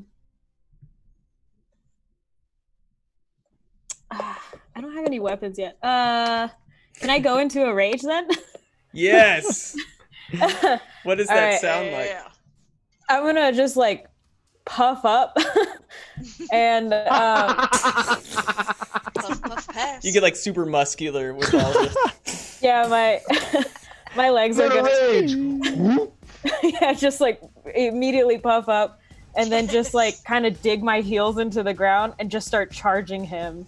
And I'm just gonna try and like kind of basically impale him a little bit with my body. Whoa. Okay, so one of them is off the edge of the water, jumped into the water as far as you know. One of them is on the ship near you, and the other one is like about 10 feet in the air, falling with Togu. I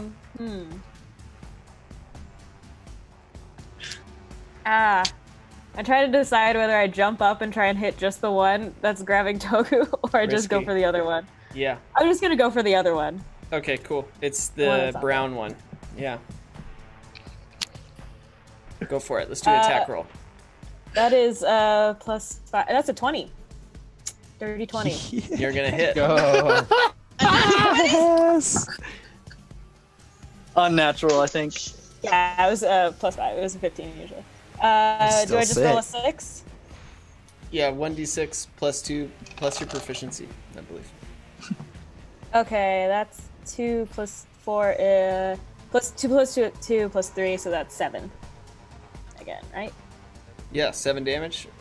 Yeah. Sam claims that at level 5 you get 2 attacks, so you actually get to roll another attack roll then, which would be that d20 plus your 5. Another dirty 20. You hit both, so let's do your damage again. Ah! D6 +2 plus Dang whatever. it, that's another 7 again. So 14 damage I rolled total. the exact same things. Okay. Yeah, you bring out your like super saucy legs and you're like you hit it twice, like piercing its body with your heel twice, like Yeah, it's like you being pushed away. I just loved how she was. I loved how she was charging at him, like, "I'm the Juggernaut." That's exactly what it is. Oh my god, that's such an old X-Men like thing. Oh my god, I'm the Juggernaut, dude. I'm a pretty Juggernaut, and I'm here to protect my friends so that prom can happen. Yes! Oh my god. All right. Well, Esmeralda. Two gargoyles are up next, but Erigis, you're after them. The green gargoyle falling. Oh, was there anything else you wanted to do, Esmeralda, on your turn? You could still like talk and stuff. As far as I know, these guys are trying to make prom not happen, so I'm just gonna do a polite like, You're not even pretty. It takes 37 damage.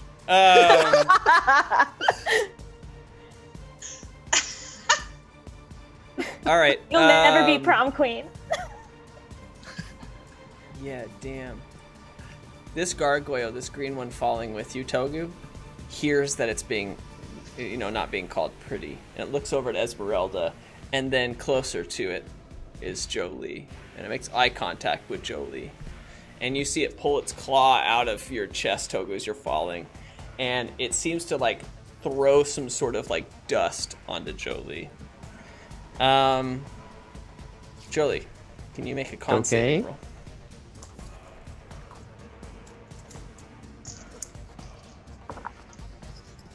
Nat 20, baby. Let's go! Drink! Can I blow it back to the gargoyle? So all of it lands on you, and you do that. Like, Yeah, I'll use that. every turn you're gonna have to make that con saving roll. Oh, fuck. Okay. But you're still totally fine. Okay, then the gargoyle on the ground that Esmeralda just fucked up. Esmeralda, it's gonna turn back to you and attack. What is your AC? It doesn't matter. It's not 22. So it does a swoop attack. So it turns to you after you repeatedly healed it into the kidney, and looks at you and jumps at you, and it grabs you and starts to take you up into the air. And you're now up into the air, and you're about 40 feet up or so, the edge of its movement speed while flying, and it drops you. Can I have a reaction to her picking her up? No. How far is she being dropped from? 40 feet. I'd like to use a reaction with Featherfall to save her ass. Is that a thing you can do? Yep.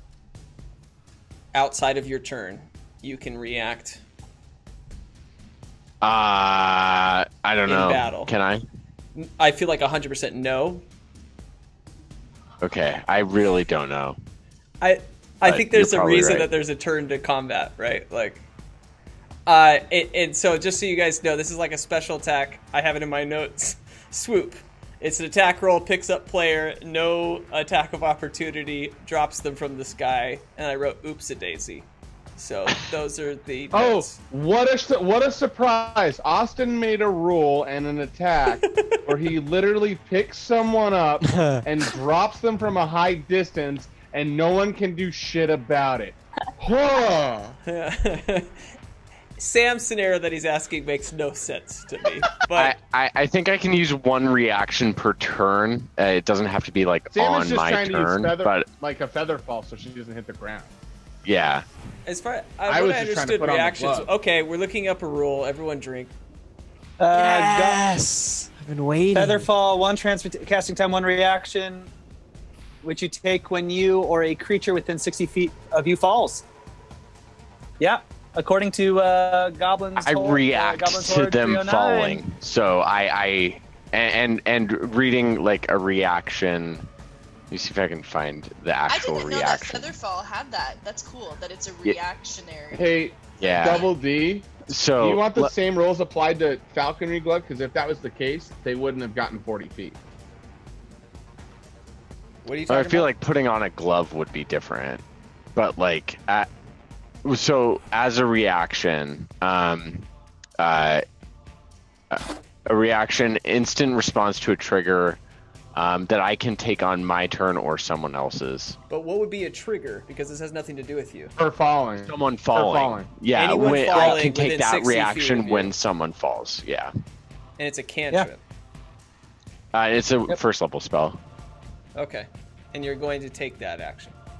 Yeah. Okay.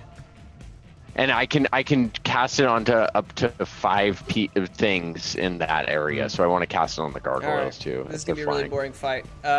So yeah, you just start falling. Nothing happens. Great, more time to plan prom. Yeah. Okay. I don't care. Nothing happens. You Am fall I still slowly. pooped up? Can I just be like a unheliumed balloon, just slowly falling? Yeah, it doesn't even matter. You're You Kirby. fall, and it's fine. You're fine. Thanks. What a weird thing. How many spells are like, hey, I have to do this out of turn? Very whenever I few. want? Very few. Like that's so random. It's one. Yeah, apparently it's one reaction per turn. Yeah, and that's So the only spell technically, that I can cast as a reaction. All the others are either actions or bonus Yeah, actions. that's It's a why rare this is kind so of thing. random. Mhm. All right. So Well, you're good. You're just following slowly. Whose turn is it? Sorry, Austin. No, I mean, just every time Sam plays, I have a shitty time playing the game. It's just like this weird thing that happens. It's just like Sam plays, game breaking every time. I just took Featherfall because you make us fall a lot. Why, I don't why know. couldn't you just? Why couldn't you just be a rogue or something? You just had to choose this weird thing. A utility sorcerer? Anyone watching? Wasn't last Is session that what so you're good? called? A utility sorcerer? Yeah. Last session was so good without Sam. If you guys would like to God. vote on Twitch right Kicking now, me out. how much better last session was without Sam than with Sam.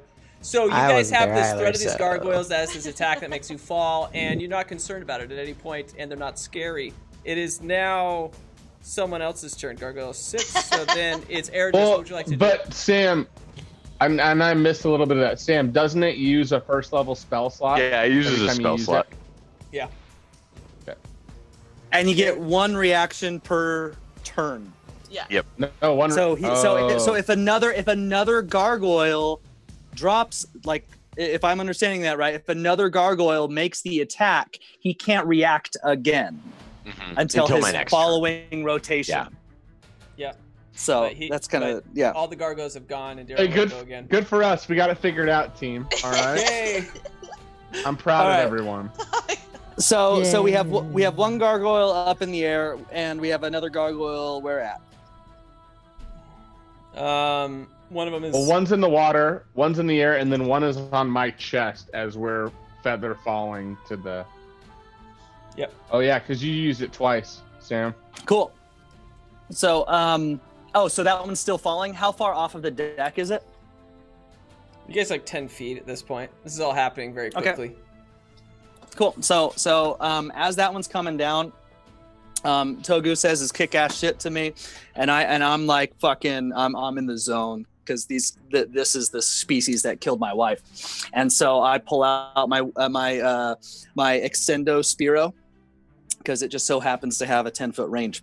I give it a little flourish real quick, and then I want to run at the gargoyle that's still falling on Togu, and I want to like flourish up and then just freaking baseball bat it off. Yeah. With my first attack, Cool. and yeah, I'll That's the green I'll one. proceed from that point. All right, let's do attack roll. That is an 18. Oh man, you totally hit. Yeah, Nice. and it's your turn, and you Um, did something. Nailed it. So that No, one I just can't believe does that. It's like it's such an unfortunate. that's a total of 4. That's a total of 4 damage Cool. on that one. Okay. Yeah, man. You Um, like blow its shoulder out, but it's still like attacking Togu. It's still attacking Togu. Okay. And then so I swing through with that, and then I just want to swing through or like come back around and then just come back up and maybe like knock it on the back of the neck with a second attack. Okay. Fuck, that's a nat 1. Oh, Bummer. shit. Drink, everybody. Yeah. So out. Do your attack roll still, Edges. Damage. Oh, Sorry. like Damage. Sorry. okay.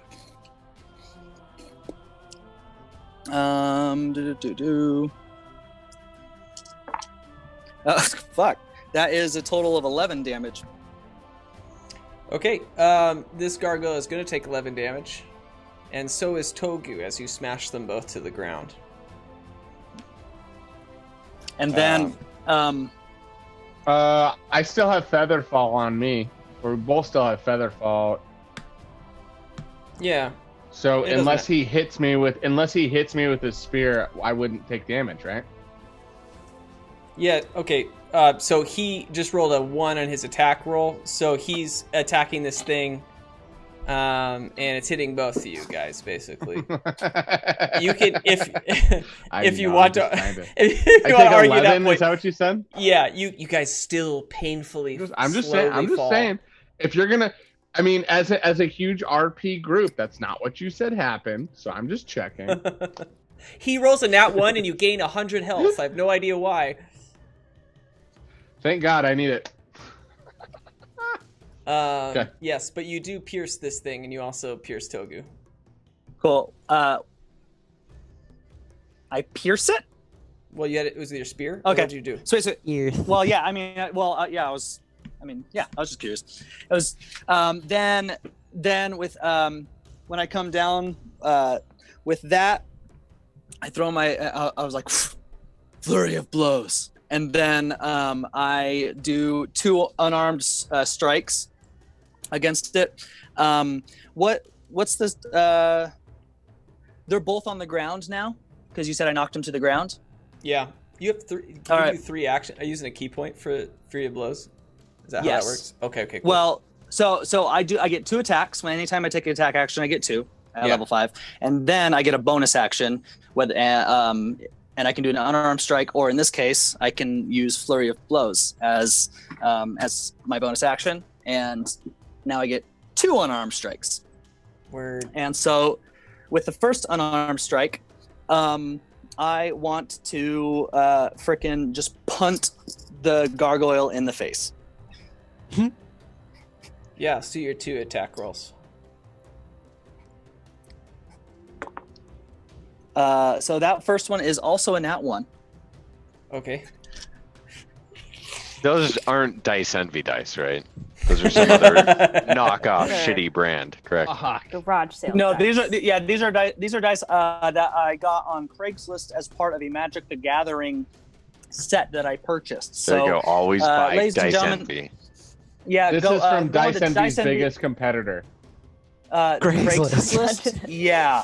Go to diceenvy.com/the Bottlecap Brigade and buy yourself Get dice some like dice, cats. and then it'll help us out, and then maybe I'll get some dice from Dice Envy, and I won't roll 2 nat 1s in a row. Yes. Yeah. Sweet. So yeah, what do I do with that? Did you have 2 attacks?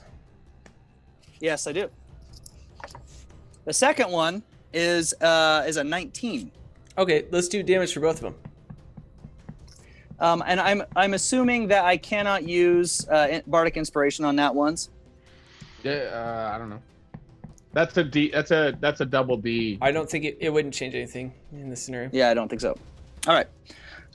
So the 2 unarmed.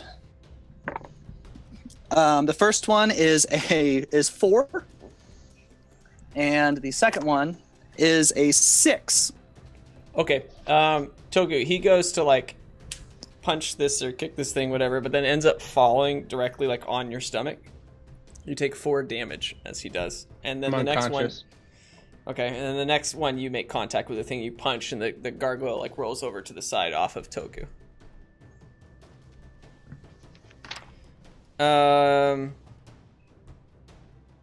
Tack, you are up next with Darrow on deck, and before we get to that, we're going to take a really quick break. Guys, we will see you really, really soon for this epic gargoyle battle on top of a ship, and we'll see you in a couple minutes.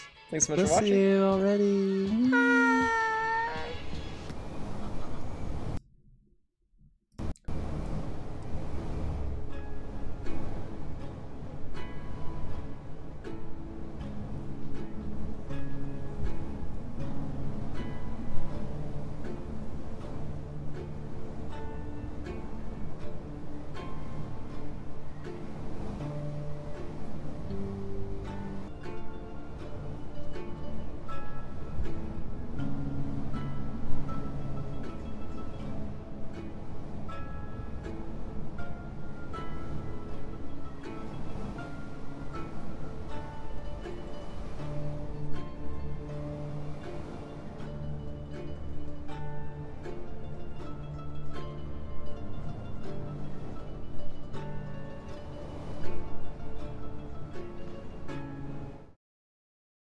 While the gym is jumping. Yeah, that's what I was thinking, Taylor. And we're back into the stream. I even gave him a countdown, and he still kept talking. I love it. I don't even know what you said when we came back in, but it's just it's good, dudes.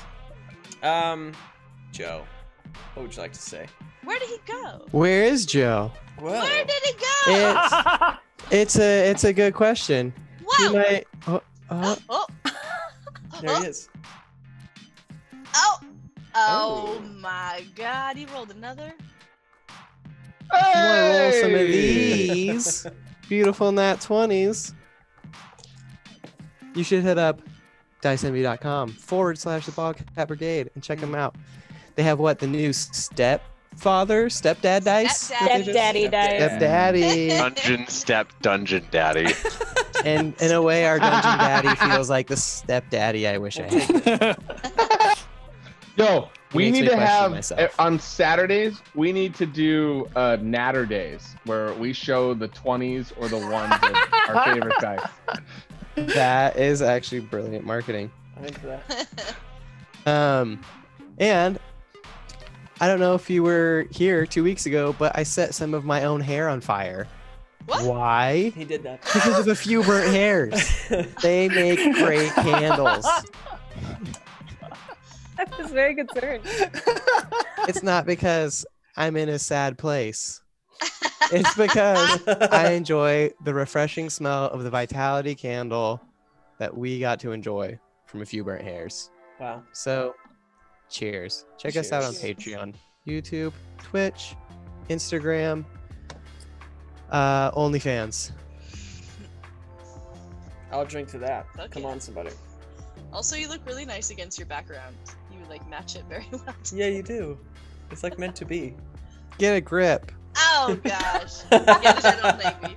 Protect our wildlife. Oh man. Well, getting back into this session. You guys are in this epic fight against 3 gargoyles. Esmeralda, you are slowly and lovingly, gently falling to the ground. Very, very slowly, calmly, nicely, and without any fear of pain. And Jolie, or sorry, not Esmeralda. This is Jolie, isn't it? Esmeralda, you're fine. And everything I just said was wrong. Jolie. Oh, I thought I was falling. Maybe I was wrong. You're Kirby. It was Jolie. It was Jolie because. Oh, okay. I'm falling. I thought that it grabbed me after I hit You're right. it You're twice. right. Esmeralda said. Who said the mean thing? I did. Like it. That was okay. Esmeralda. Oh yeah. You have to ask. Yeah, that's. Who was mean on what time? Get out of here with that. And yeah, and now it is Tack's turn. Tack, what would you like to do? Daryl, you're on deck. Am I? So I'm not I'm not within 5 feet of anything. I'm gonna look down to Aspel and pull it out of my pocket. Yeah. Be like, Aspel, I don't know what the fuck is going on. These people have made me live the craziest life. What should I do? Yeah, it just Aspel looks into your eyes and you just feel something, and the more you look into its eyes, you know the right choice. It's like your own personal magic 8-ball. I slowly put my hand up to my mouth and I eat Aspel. Oh!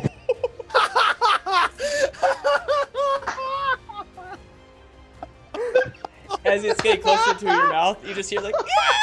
Like it's like freaking out, but you like close the gap and just. How I did you don't eat chew. It? Did you chomp? Just... No, I don't chew. I just.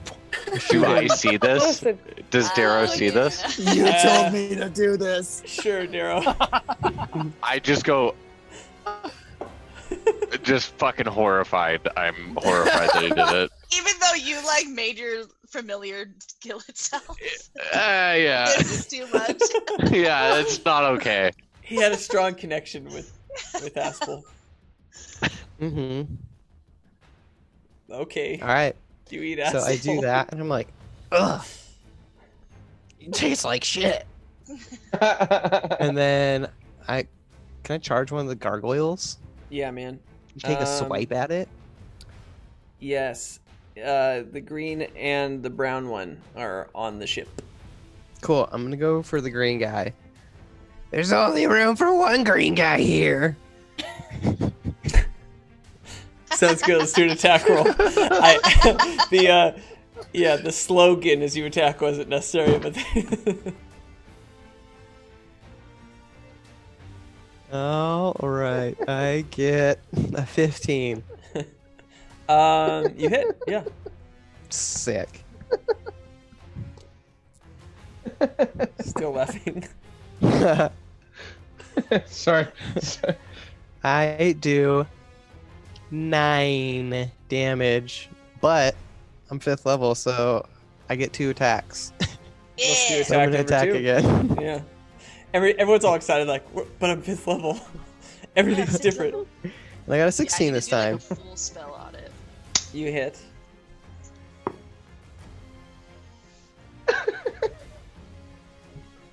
I do 8 plus 9, 17 damage. For that one attack? Or just total? Total. Word. That's different. Okay. What do you do? People say that about me. What do I want to do to it? Yeah, what do your 2 attacks look like? So Tack goes running up to it and goes, "There's only room for one green guy here." And, pulls out none other but Sailor's Remorse while he has the venomous blockade protecting himself.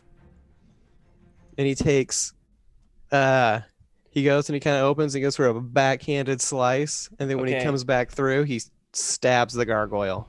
On the first one, you just hear, Yeah. and then the second one where you stab into it, it's like, yep, indeed, as you just stab right through it. And as you pull your weapon out, it's like, Tack, You sound like the people I'd hear that stayed at my mom's tavern. Darrow, it's your turn.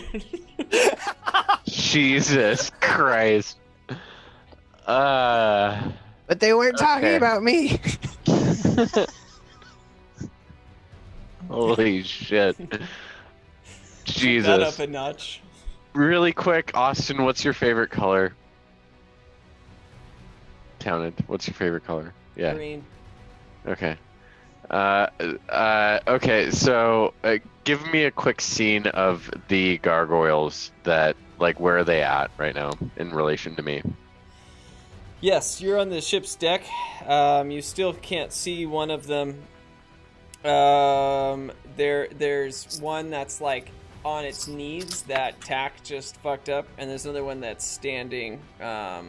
Oh no, and it's flying above, 40 feet above. Okay. I want to cast, and the one that Tack is standing over is still alive, right? Yeah, the green one. Yep. Okay. Going to be an original. I want to cast Crown of Madness on that one. Okay. What's that all about? Do a Wisdom saving throw. Deal. I got a 16. That's what it takes to beat it. So a tie, I think, goes to you. So nothing happens. Okay. So I, as a reaction, or as just kind of my movement action, I'd like to take my floating disc and kind of have it come up in front of me, and kind of cower down behind it. Okay. You hide behind your disc, your floating disc. Togu, you're up. Jolie, you're on deck. I'm unconscious. Oh yes, so then let's do your saving throw. Did you read my message to you? Double D. Oh yes, you still make death saving throws in this scenario. Okay.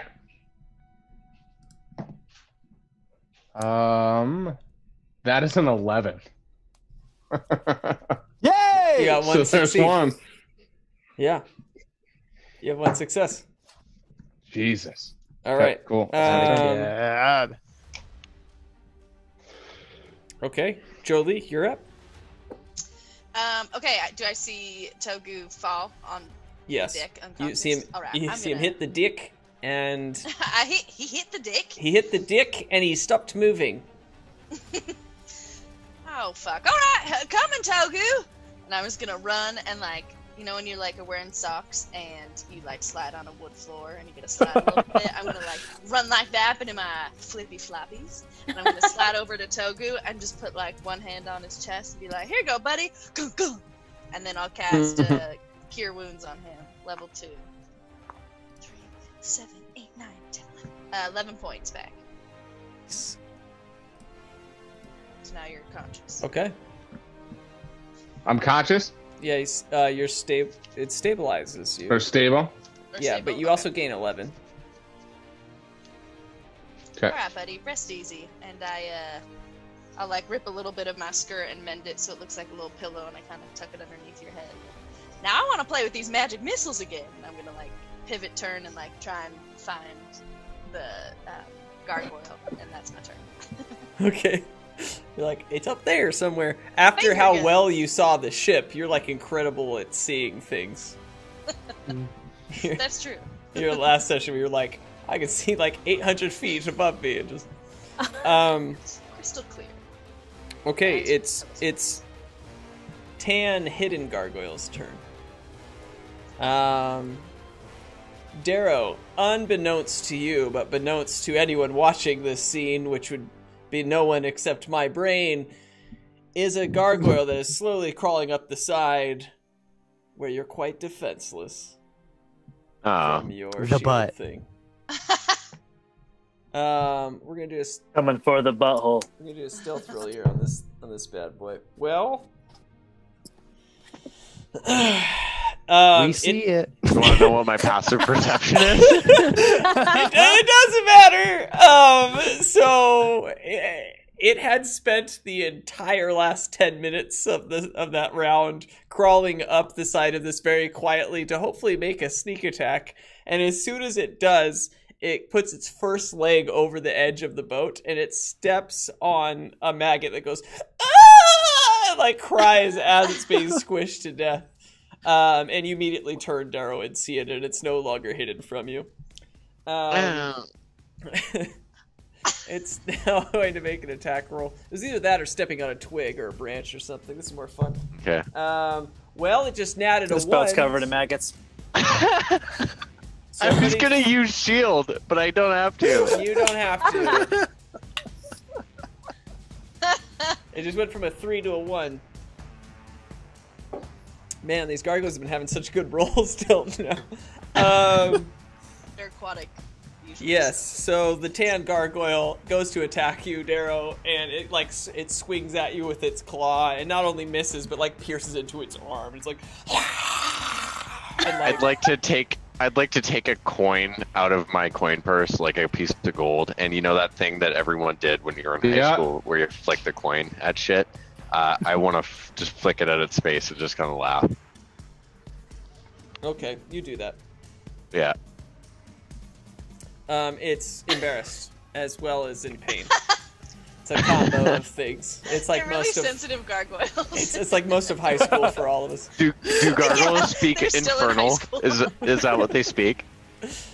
What do they? They don't. I'm gonna say like deep language. I don't know. We'll go with Okay. deep.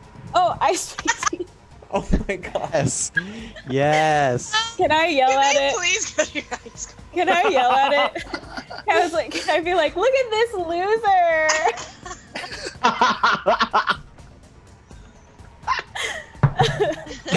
It's upset. It's upset. Is this turning out how you thought it would, Austin? It always is. Exactly as I said. Okay, it like stabs itself like, and it looks at you and it's like, shut up, bitch!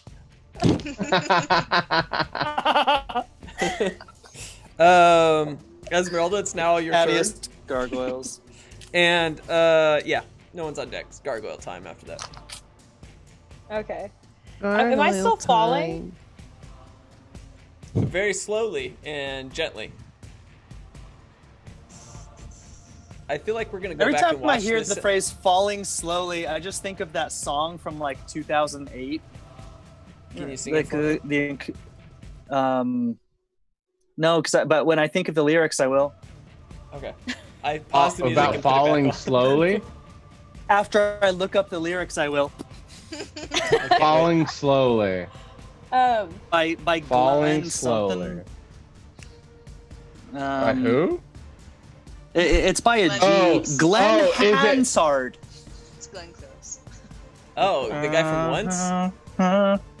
Yes. It's that song. It's the theme song from Once. I don't remember it. Oh, it's literally called Falling Slowly. Yeah. I thought you were talking like Ben Folds 5, like Brick. Oh. Well, it's But that's drowning slowly, not falling yeah, slowly. that's true. Very similar like vibes though, I feel. Anyway, cool. Kat, it's your turn. Okay. Oh, I saw Once in New York. It was so awesome. I'm gonna since I think this is water because I've never been in air and I'm falling slowly, so I'm like, this is just like home. I'm gonna try and just like start to like swim downwards. Yeah. So, like my legs are doing that like frog thing. Yep. And then my fins are moving like, and I think I'm still in a rage, so I'm still puffed up, like trying to Oh yeah. get You're down. enraged. Which one's the closest gargoyle to me? The only one that's really attainable is the green one. Okay. Loser. Can I do a kick move and kick off one of my heels? You want to? And- You want to like throw? Like basically heel. throw a heel. Yeah. Okay. Is that possible? Totally. Yeah. I haven't same thought attack about the roll, stats except- on them at all, but I'm assuming I want it to be like a boomerang. Okay. For feet. Okay. Yeah. So do your attack roll. Ooh, that's a 14. Yeah, that hits. Okay. Okay. What's the damage? That's a 60 plus. Yeah, 1d6 plus 2 plus your proficiency. Oh, okay. So 10.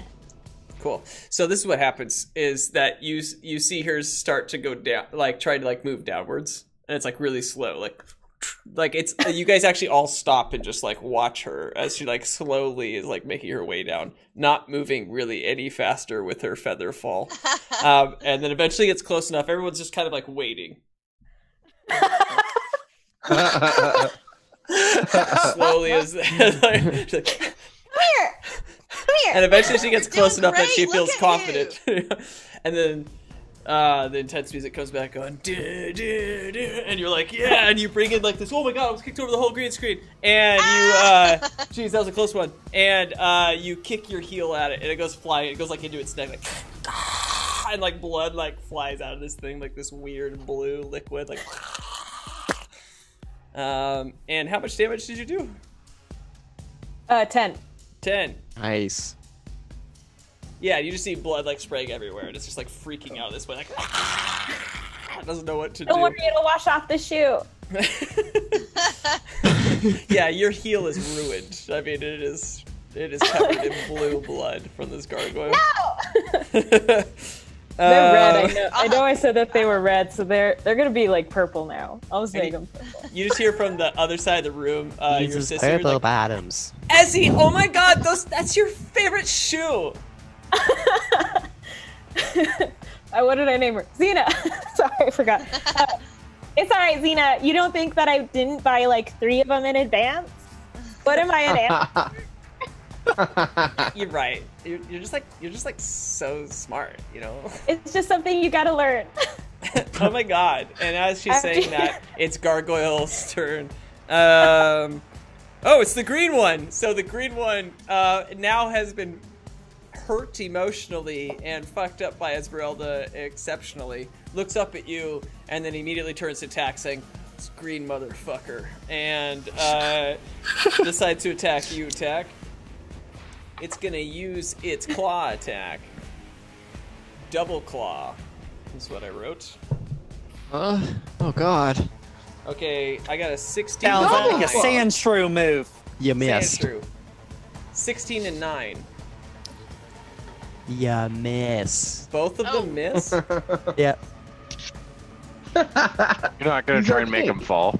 What's your AC, dog? AC is 18. Yeah, I have my because I have my shield. Oh, Yeah, word. They miss both. Yeah, have just high like dex. it like swings at the top of your head, and you're like, I'm down here, and then it swings to the bottom. You just jump over it, and you're like, this. you're a dude. Yeah, it's embarrassing. Okay. And then he burps, and his breath smells like maggots. Maggot burp. The brown one is flying, and it's just like, and it turns, and it's like, that one, which I'll decide by this dice. Eragis. Let's go. that one. Do these gargoyles look like from the show gargoyles or like from Hunchback of Notre Dame? Oh, you know what I'm thinking of is actually Dark Souls, where you fight two gargoyles with giant axes. Oh, I was picturing them as the show I've been gargoyles. picturing Hunchback of Notre Dame. I know.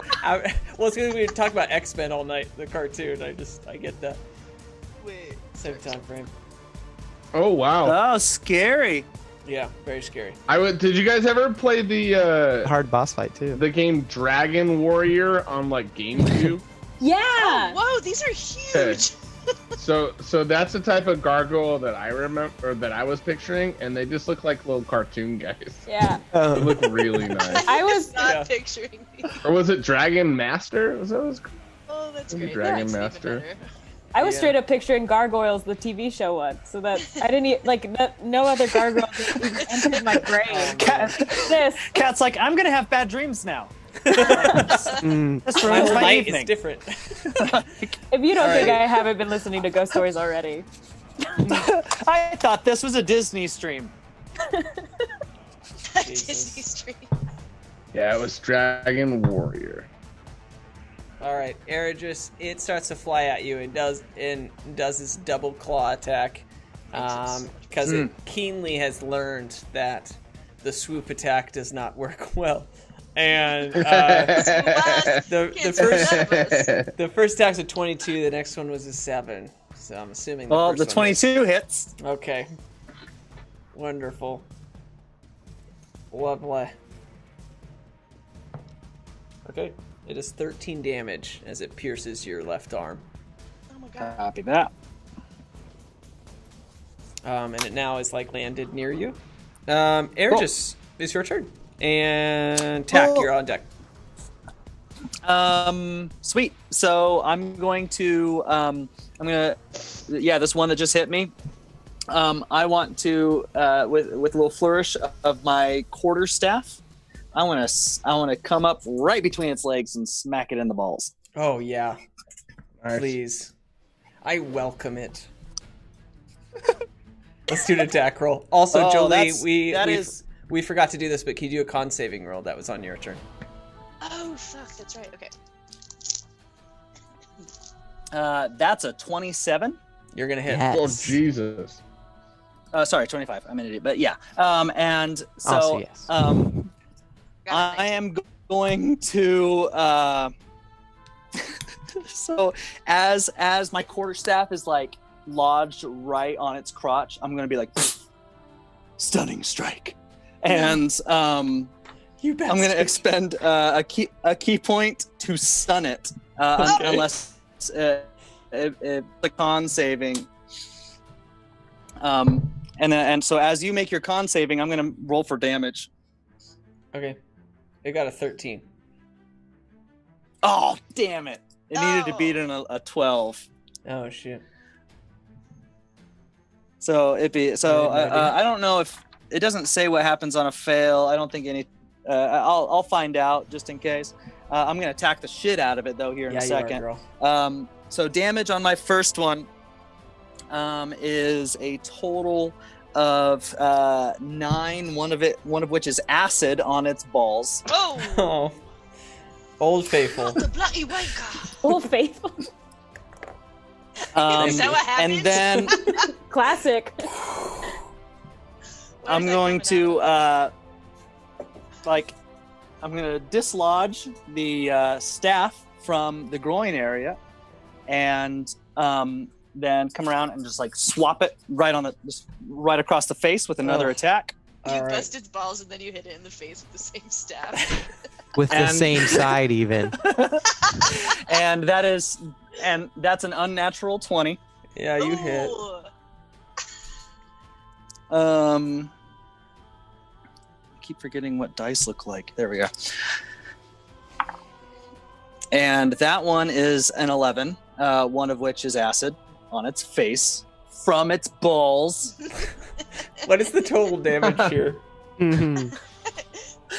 That's 31? That's 11. Well, wait, what was my first attack? Yeah, I didn't write it down. 11. So. It was 11. 11 was your first attack. Was it 11? Okay. Yeah. Oh, wait, then... Did I roll the same thing? 1d8 plus 3, that's 10, plus 1 is 11. Yeah, I must have rolled the same. Yeah. Yeah, so that's 22 total. And then I am going to...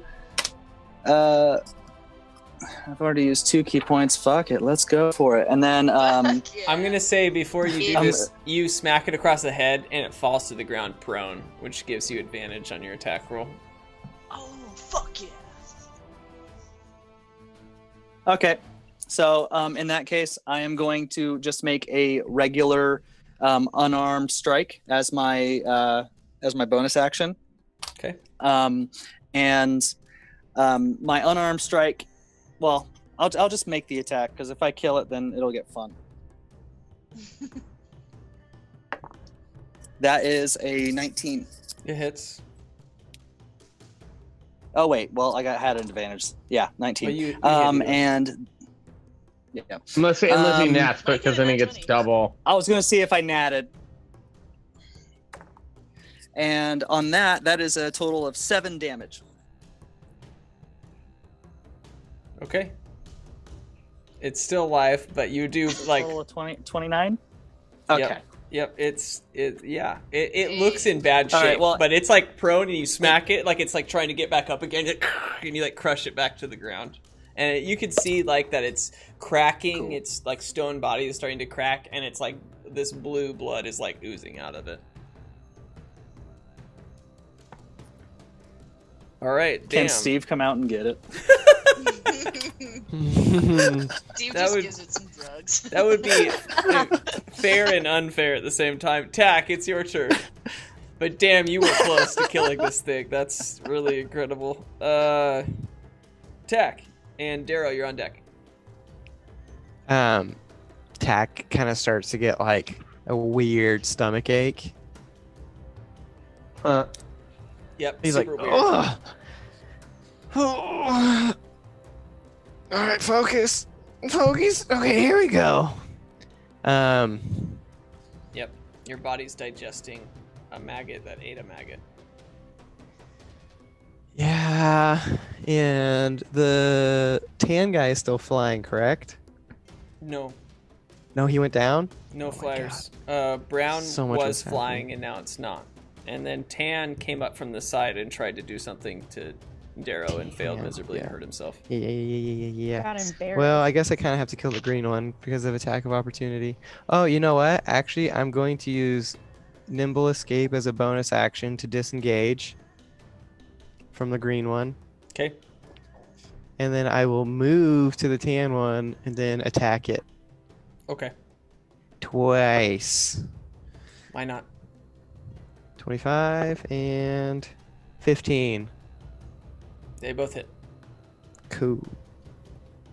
Can Tack miss with plus 14 to his attack rolls? plus 400.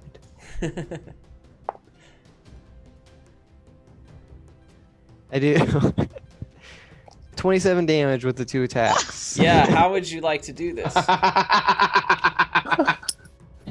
This is the healthiest gargoyle on the field right now. Tack goes running up to him. He goes, "You leave my friend alone, fish guy friend." And he goes and he does like, I don't know if you've ever seen the Simpsons episode where Bart and Lisa are gonna fight, and Bart just does the arm circles. So Tack just does that with his right arm with his scimitar and just slices the gargoyle twice right on top of the head. Yeah. I'm gonna say you swing like 10 times, and every single time it's like, ooh, yes, oh, that's the spot. Yes, there it is, there it is. And eventually you kill this thing. And it's that was only 9. Oh. That was only 9. There it is. Thank you. It's like Sean Connery, like, oh yeah. Yes. Yes. That's what your mother wanted. And mother likes it rough. And you murder this fucking thing. That's the way your mother likes it. How many times can we say that? Yeah, as a killer. That's like the way your mother likes it, Trebek. And just fucking kills this thing. It's like slices all over its face. You can't even see its face anymore. It's like, and falls over and cracks. And when it falls to the ground, you see this like blue blood come out, but it slowly like dissipates into this green soil, like a green sand. Back to that green papa. Tack just went, so it is Darrow and Togu. You're on deck. So the one that creepy crawled up next to me is gone, right? Yeah. He had a rough time. Okay, that was that one. And so the only one left is the one that Adris almost slaughtered. 2 left. They both look in bad shape. There's a green one and a brown one. I want to try and hit the green one with Crown of Madness again. Let's do it. Is this the one that I'm on? Or what color's the one I'm on? Brown. Okay, cool. You're targeting brown or green? I'm targeting green. Because it's standing up, right? The brown one's prone. Yes. Okay, Super prone. Then green. Okay, green. And so, wisdom saving throw. Oh, wisdom. All right. Yeah. 11. Yeah, sick. Okay, fuck yeah. That's all I wanted all night. I don't care about anything else. Okay, so it's now charmed. A twisted crown of jagged iron appears on its head, and madness glows in its eyes, according to the description on the spell. And so now it must use its action before moving to make a melee attack on a creature other than itself that I mentally choose. And I would like to choose the other gargoyle on its next turn. Okay. Yeah. Which is after the green one, so we'll see how it goes. Yeah, even if that one's dead. You can tell it to do something on its turn, though, basically. Like, yeah. You can have it kill, like, Eredris, if you want. I can have it attack stuff. I don't know. We'll think about it. A maggot that I make appear. Who knows? That's what I wanted. All right. Yeah. I mean, you've changed its turn, without a doubt. Is there anything else you want to do? No. All right, Togu, you're up. Jolie, you're on deck. So I'm stable. Yeah. Does that mean I'm awake or no? You wake up. Oh, okay. Is that my turn? Or do I? No, you can do stuff. Is that my turn? Is waking up right? And the green one is prone, right? Yeah, so you wake up to see this battle.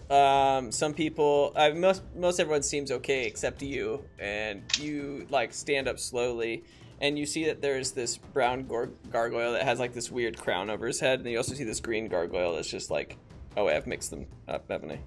The brown one is on the ground, and the green one is with a crown over its head. And the green one is prone, right? The green one's almost dead. The brown one is prone, and I'm on top of it. Okay, basically. word. I keep mixing them up. Brown one's on the ground. And the green one has the crown on it, standing. Okay. No, it's the other way around because the ground one was the green one was on top of me, and that's the one that you attacked, VJ, right? Yeah, but I think it's moved since it's been on top of you. Yeah, it's been a bit. Yeah, I think that. Yeah, but you didn't. But didn't it from me? It attacked Tack, and then VJ, you attacked the brown one, not the green one. I'm just making sure. No, the one that I ended up attacking was the one that dropped Jolie. It was up in the air, and it was like checking shit out, and it was like, oh, that one, and it happened to be me. Okay. They both look rough. As you look at the brown one, I look back at you and I'm like, Togu, this one's mine. I want to go to the green one, and I want to cast Shatter. Yeah, wow. Yeah. What does that look like? It's gonna blow a bunch of shit up. It's like a sound thing. I think like he's gonna get within range of it and look at Church Key, and like super stoked I've got it back, and then he's gonna kind of use it as like full fucking strength to just full on like death screamo scream at the green goblin. Attic. To get him fucking gone. Okay, so I gotta make a con save. I roll. Yes. You got a 14. Yeah. And that's my DC, correct? Yeah. I also have a 14, so you tie it. But I rolled. In that scenario. That wins, which means you take half as much damage, which cool. I rolled a 24, so you take 12 points of damage. Or the green one takes 12 points of thunder damage. Yeah, I mean, with your 3d8 maxing that out, he's. I went 8, 7, 7.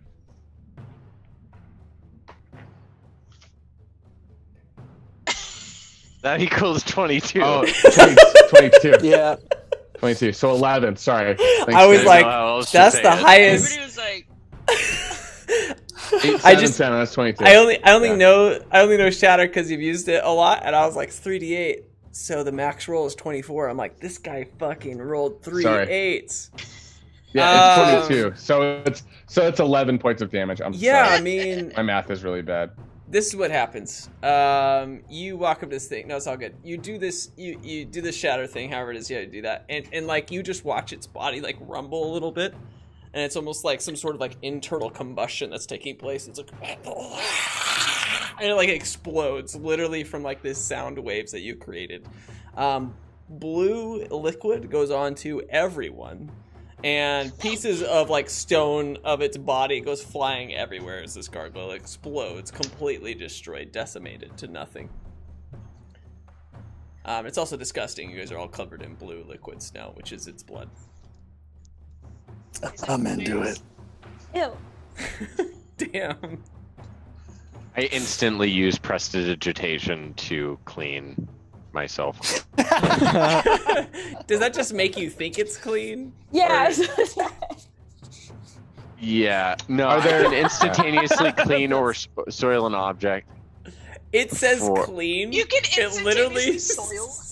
I can instantaneously clean or soil an object no larger than 1 cubic foot. So I don't know if my clothes, whatever, I'll cast it a couple times. I don't know. Yeah. Okay. You slowly start to like clean yourself 1 foot at a time of your 5'8" body. It only lasts for an picture him hour, just like cleaning himself like a cat. Like... Yeah. He's like slowly like cleaning himself. Are there any larger pieces of the Green Goblin after he like combusts, or is he basically just all muck and goo? Oh man, I think post combat we'll totally get into that. Promise. Okay. Pinky promise. But I just after I do that, I would like to like walk away from the battle and clean and sharpen Church Key with the dagger of sharpening. Okay. Well, there's still one more gargoyle, but yes. You blew the green one that had a halo or whatever, a crown that there. So that thing is decimated, like gone. But yeah, you see one other gargoyle, it looks bloody and gross, and you're just like, this is over, whatever, and you start cleaning your weapon. 3 no longer exists. Esmeralda, it's your turn. Okay. So it's just the tan one? There's a brown one. The brown and I overheard Airdris say that he's got that one. Yeah. Okay, cool. Am I still in the air? You're like just like your feet are like 1 foot that has a heel still like makes contact with the ground. Like, whoa, and you almost have like an ankle problem. You're like, whoa, and you catch yourself, but you're like standing like this. Okay, cool. I'm just gonna go to the. Wait, which one had my heel in it? Was it the one that exploded? I really don't know, but I'll just say that it's nearby. It's within walking range. Cool. I will go pick it up, and then I'll go check on my sister Xena and make sure she's okay. And also come out of a rage as a bonus. Okay, you deflate, and you seem normal sized again. You find your heel, you put it on, and you walk over to Xena, and she's just like, oh my god, sis, that was like at least a 4 out of 6, you know? Wow. Oh, that is so petty, and I'm so proud. Oh my god. Growing up so fast.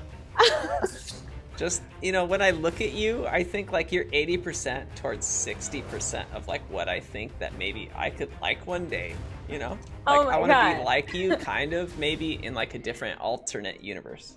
Yeah, tone it down. You didn't fight at all. Cool. Well, it's just because of my nail. Oh yeah, you broke a nail. If I broke 2, I don't even know what I would like do and stuff, you know? Yeah, I totally understand. I'm glad you're safe, by the way. Mom and Dad aren't gonna kill me, and that's the main reason. Which would totes be like your fault because, like, you know, you weren't like watching me and stuff. Oh yeah, but what did they say? Don't go standing near weird temples so you get sucked into them, and then a giant eel is gonna eat you, maybe. Okay, you're right. Well, I'm sorry. What was that? You said that so quietly. I don't even remember what I could have possibly said, and if you don't cool. listen, that's like your problem. Okay, cool. I'm just gonna. I don't even know I can't even half right now. And she's like, okay, Ezzy, and as they're having that conversation, Gargoyle Brown decides to do something. And Hydrate. Oh fuck. I'm out of LaCroix. The only sober member. Thanks, Jolie. Better switch to Kroger generic sparkling flavored water. Hydrate again. Oh, damn. And again. Okay. Brown gargoyle, like turns. How dare you, Goblin Sword. Oh, wait. Jolie, did you make a con saving roll? Oh, fuck. That is very cocked, so let's count. A 4. It's weird that your body like starts to like lock up and you stop moving and like you feel like very stuck, almost as if the beginning of some sort of petrification is taking place. Anybody else feeling stiff? Can I even like talk? You can talk. Yeah, your movement has gone to 5. Can I heal? No, it's not your turn. Because we did this out of turn. But I think this battle's about to end, so it may not be a big deal. Okay, cool. Airdris, you see this thing turn to you. It's like, as like this gargoyle, like, its wings go up and its like arms come out. And you just see it like start to hover over you. And it goes. Do I get a... What? I was going to say, do I get an attack of opportunity as it gets up from being prone? Not from being prone, no. But it used up all its movement to do so. It's not like flying away. Okay. It just like stood up and is like hovering over you. And can you make a Constitution saving roll? Me? Yep. Yep. You're gonna get stiff, boy. Oh no. That's the Gets spell. It's super called stiff. We're both Stiff gonna Boy. be statues. That is an so. 18. Yeah, you are like caked in this like dust, and you're like, what the fuck? And its turn is over. So, Ergis, what would you like to do? I want to attack it. Let's do it. Dope. I'm just gonna roll this for fun. That is a total of a 25, including the inspiration that I had from Togu. Damn. See, you you are just, kind of a thing. Yeah. So you just much had to get a damage. 14, but You're well done. super There's no way that you don't kill this. So Okay, how cool. would you like to do this? So here's what's gonna happen. It's like its wings are out and shit, and it's blowing shit on me, and I just look at it, and I'm like, "This is for Arena," and I just I don't know if you guys are familiar with Bruce Lee's like 1-inch punch shit, but I Yeah. literally like just like go and I do like this really really hard punch just right into its chest, and it hits with such force that like I literally put my fist into its chest, and it blows out the other side. Oh. So like I'm wrist deep in gargoyle right now. Wow. You guys watch as Ergis has this emotional moment where he connects with his past wife and then makes contact with this gargoyle passing through its body. And as the last gargoyle dies and watches its life leaves, we're going to take a very quick break. We will see you guys soon. Can I create pops a more little cliffhangers? Chub. Just saying. Just a very little. small chub. Just a as little that chub. happens. Yeah, and get your chubs, get your drinks, because we've got one more part of this session left. So thank you guys. We'll see you in a couple minutes. Proud of you, love you, miss you. Bye. See you in a bit.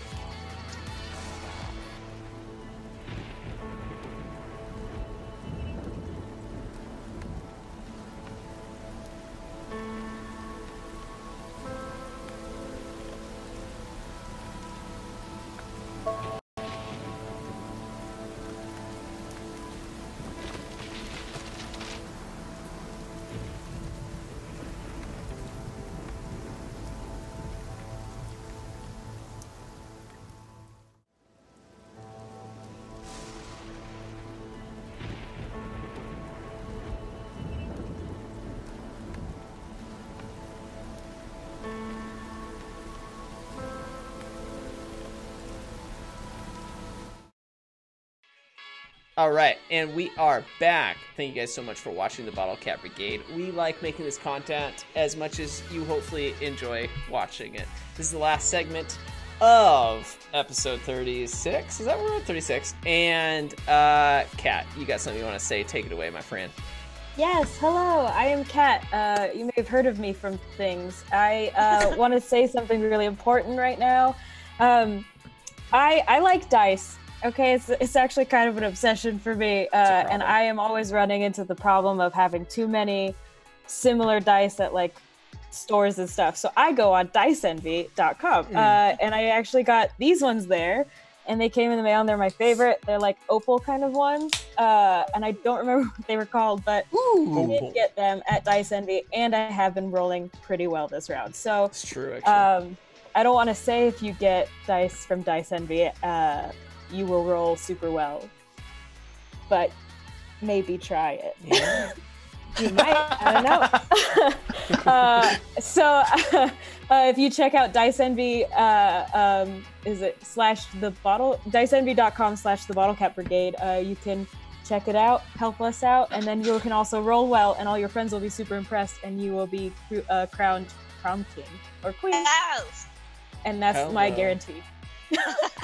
That's the Bottlecap guarantee right there. That is. You'll be named prom queen or king if you get these dice. Prom person in general. That is what man. you could be we won't get into this. Absolutely. All right, well, back to the session, you guys. You guys watch as the last of those gargoyles disintegrate into this green dust. And Togu had somewhat of a near-death experience, and he felt for a moment his soul kind of start to leave this body that is not his own. And in his psyche, he had some sort of like seeing the light scenario.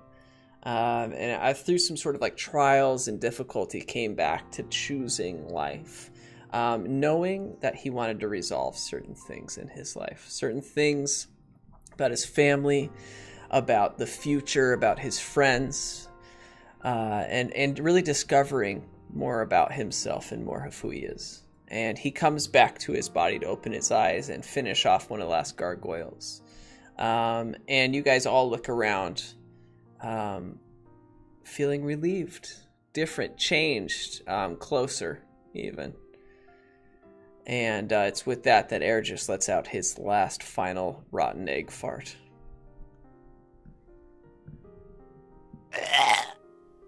Sorry, guys. I've spent the last however long it took to get through that damn temple in a bubble, and I forget that that's not here anymore. The bubble did terrible things to your digestive system. You have no idea, man. I puked in my shoes. They were his little summer booties. Are the stress farts? They smell like stress farts. Yeah, I think we were all. Like as he says that, as he says stress farts, I look down at what remains of the gargoyle, and I just have a moment, and then I look back at him and I'm like, yeah, that's it. Just Tack walks up and like gives a little back rub, like, yeah, well, you can ease up, buddy, because you're killing us over here. So I'm imagining, because of the height difference, it's like a lower back rub.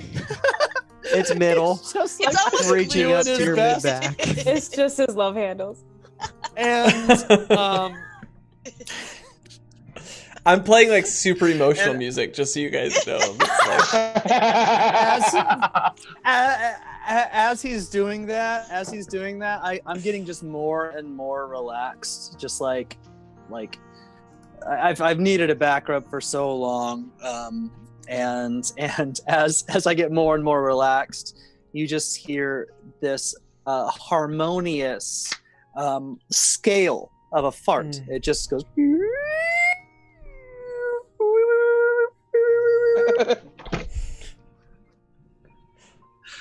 VJ, your butt's a slide whistle. Yeah, why are you so good with your butt? It's like a whole nother like scale, like.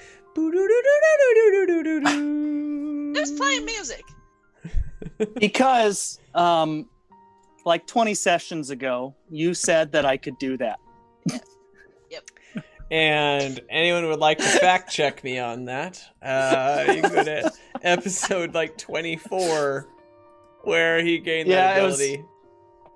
How good am I at guessing these? I was like one episode off on the last guess earlier. You were. Yeah, it was way before 24 though. It was way before 24. I know exactly how I can find out which one it was, and I am looking that up right now. It does now, because now I'm curious. Okay. And I want to tell everybody to go watch that episode. Yeah, go watch that episode. He put a flute between his butt cheeks. RP other shit in the meantime. So I do my scales with my butt. Yep. It smells like rotten eggs for everyone. It's bad. Ew.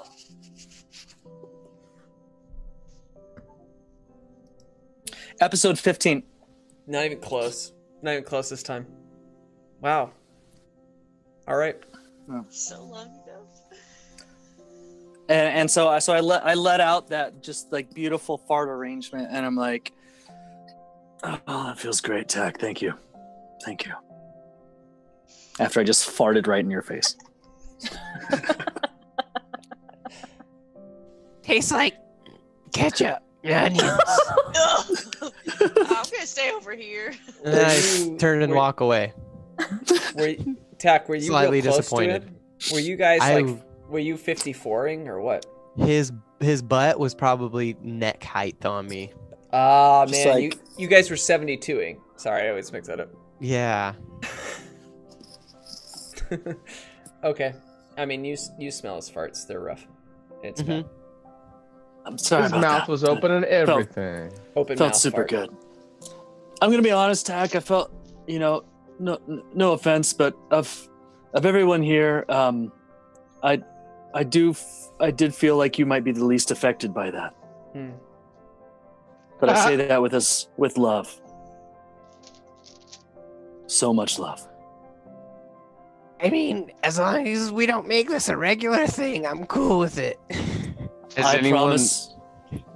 I promise to only accidentally fart in your face when you give really good back rubs. Oh, yeah.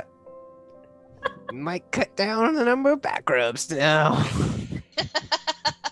I have like know that I love Glenn. you. it's like the most emotional music in the background. I love you, but not your farts. Has anyone looted the gargoyle yet? No. I'd like to do that. I don't know what you did to your mic, Sam, but it sounds really bad. Oh, It's getting weird. Yeah, there you go. Yeah. There you go. Sorry, Yeah. I want to loot the gargoyle. All right.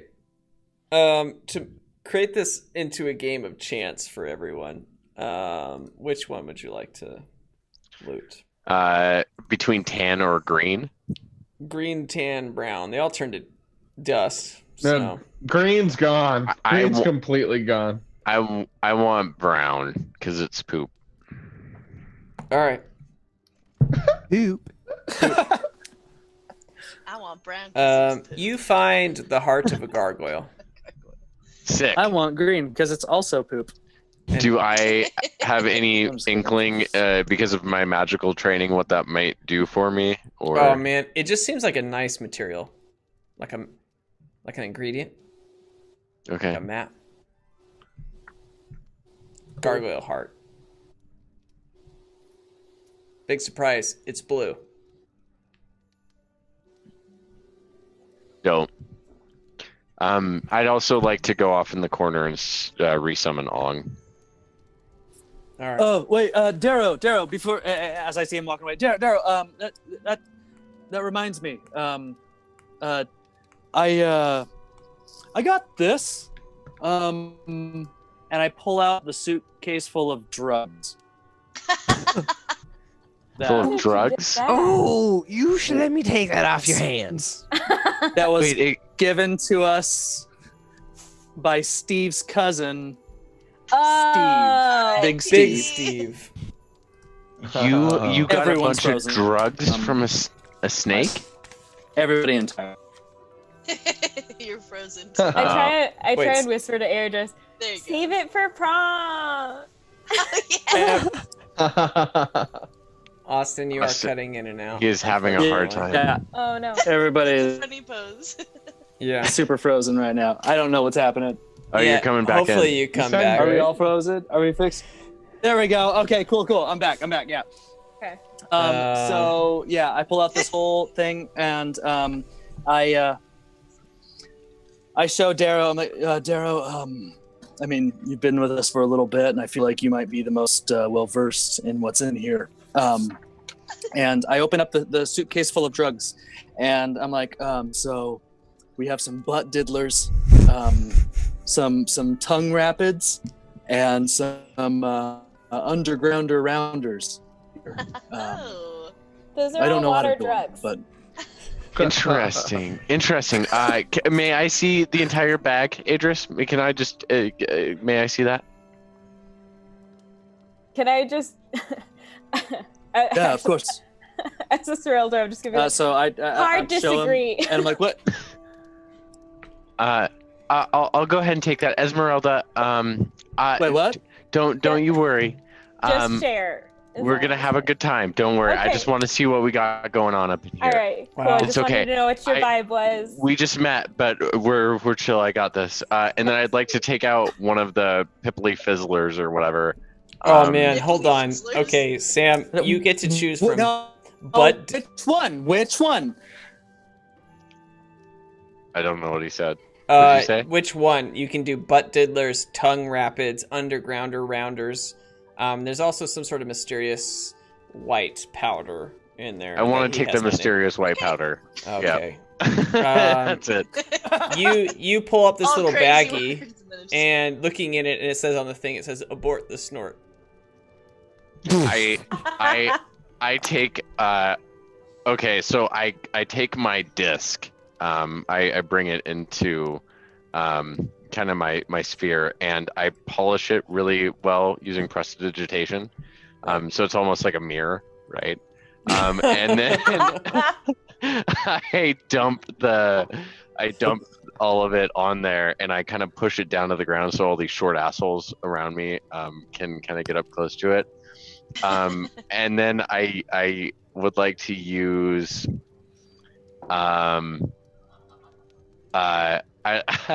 I'd like to do one of two things. I'd either like to use mold earth to draw a bunch of the dirt from the floorboards of the shift up from the floorboards themselves and turn them into little straws, or alternatively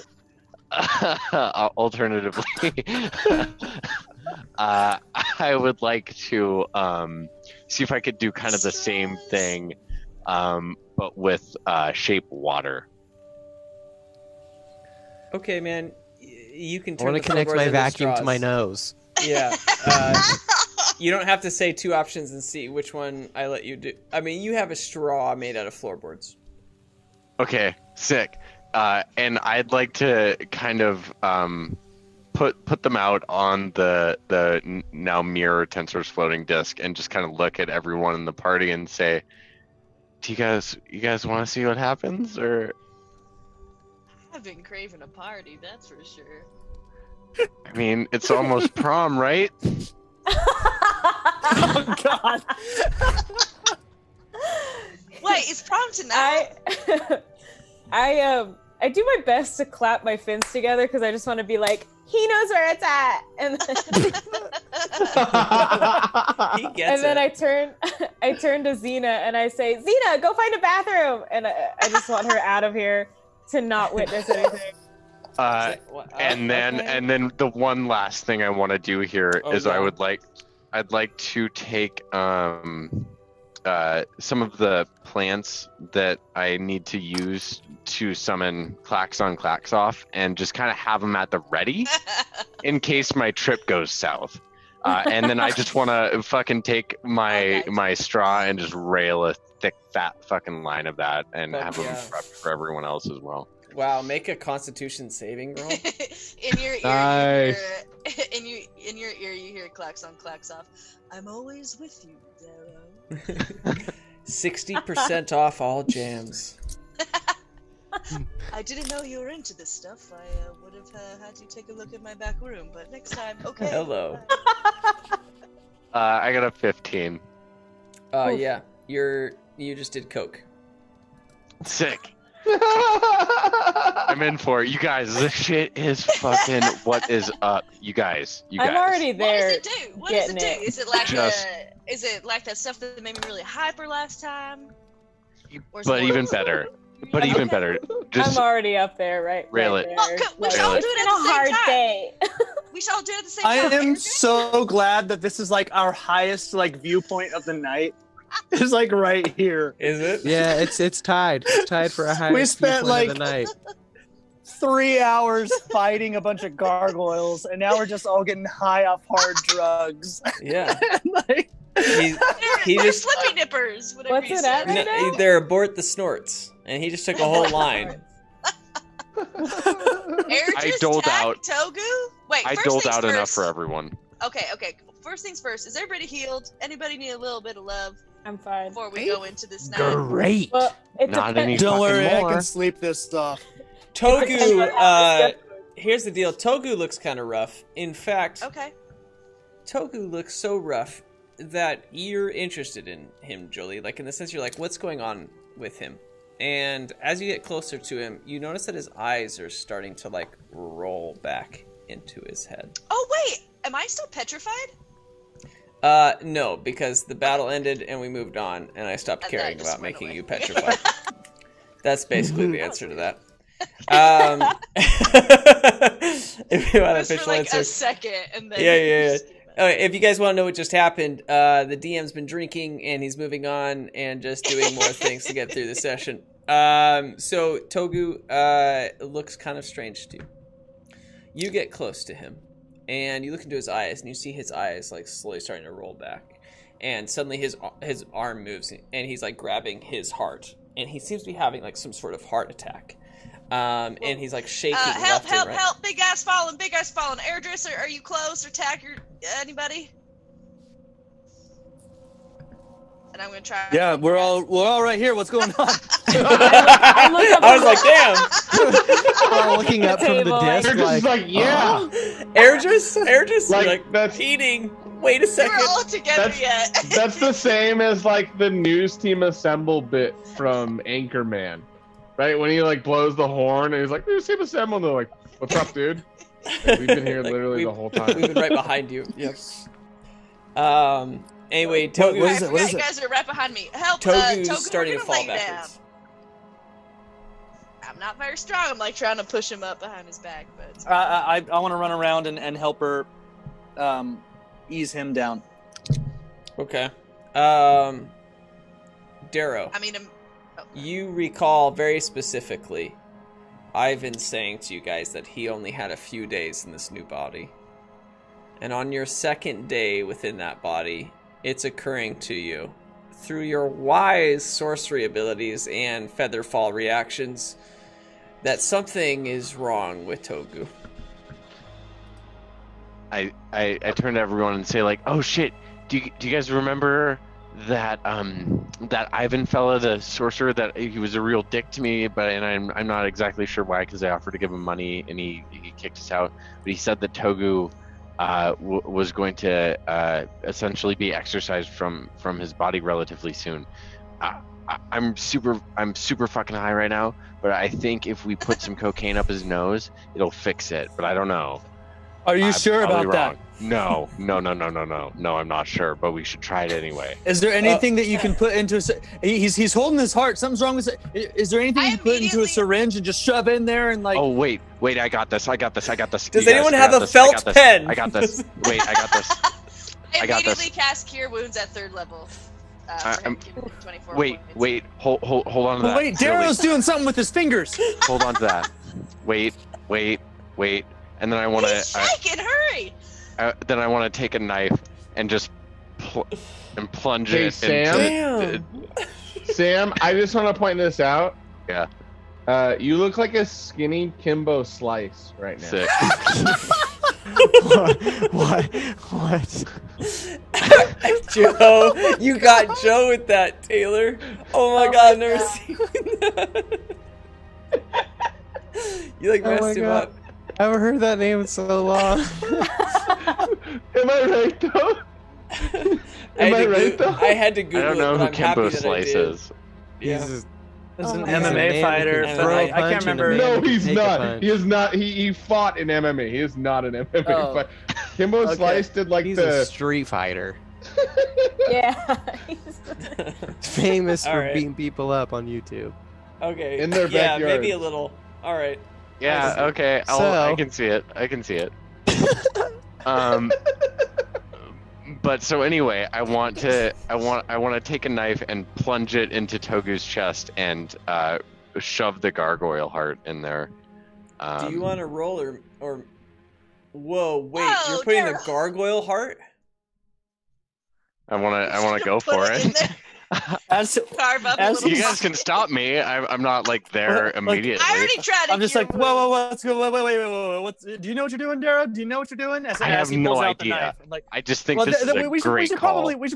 We should probably wait before we decide anything with a knife. No, let's take 3 breaths. You did just do a little bit of that goopy two shoe powder. Yeah.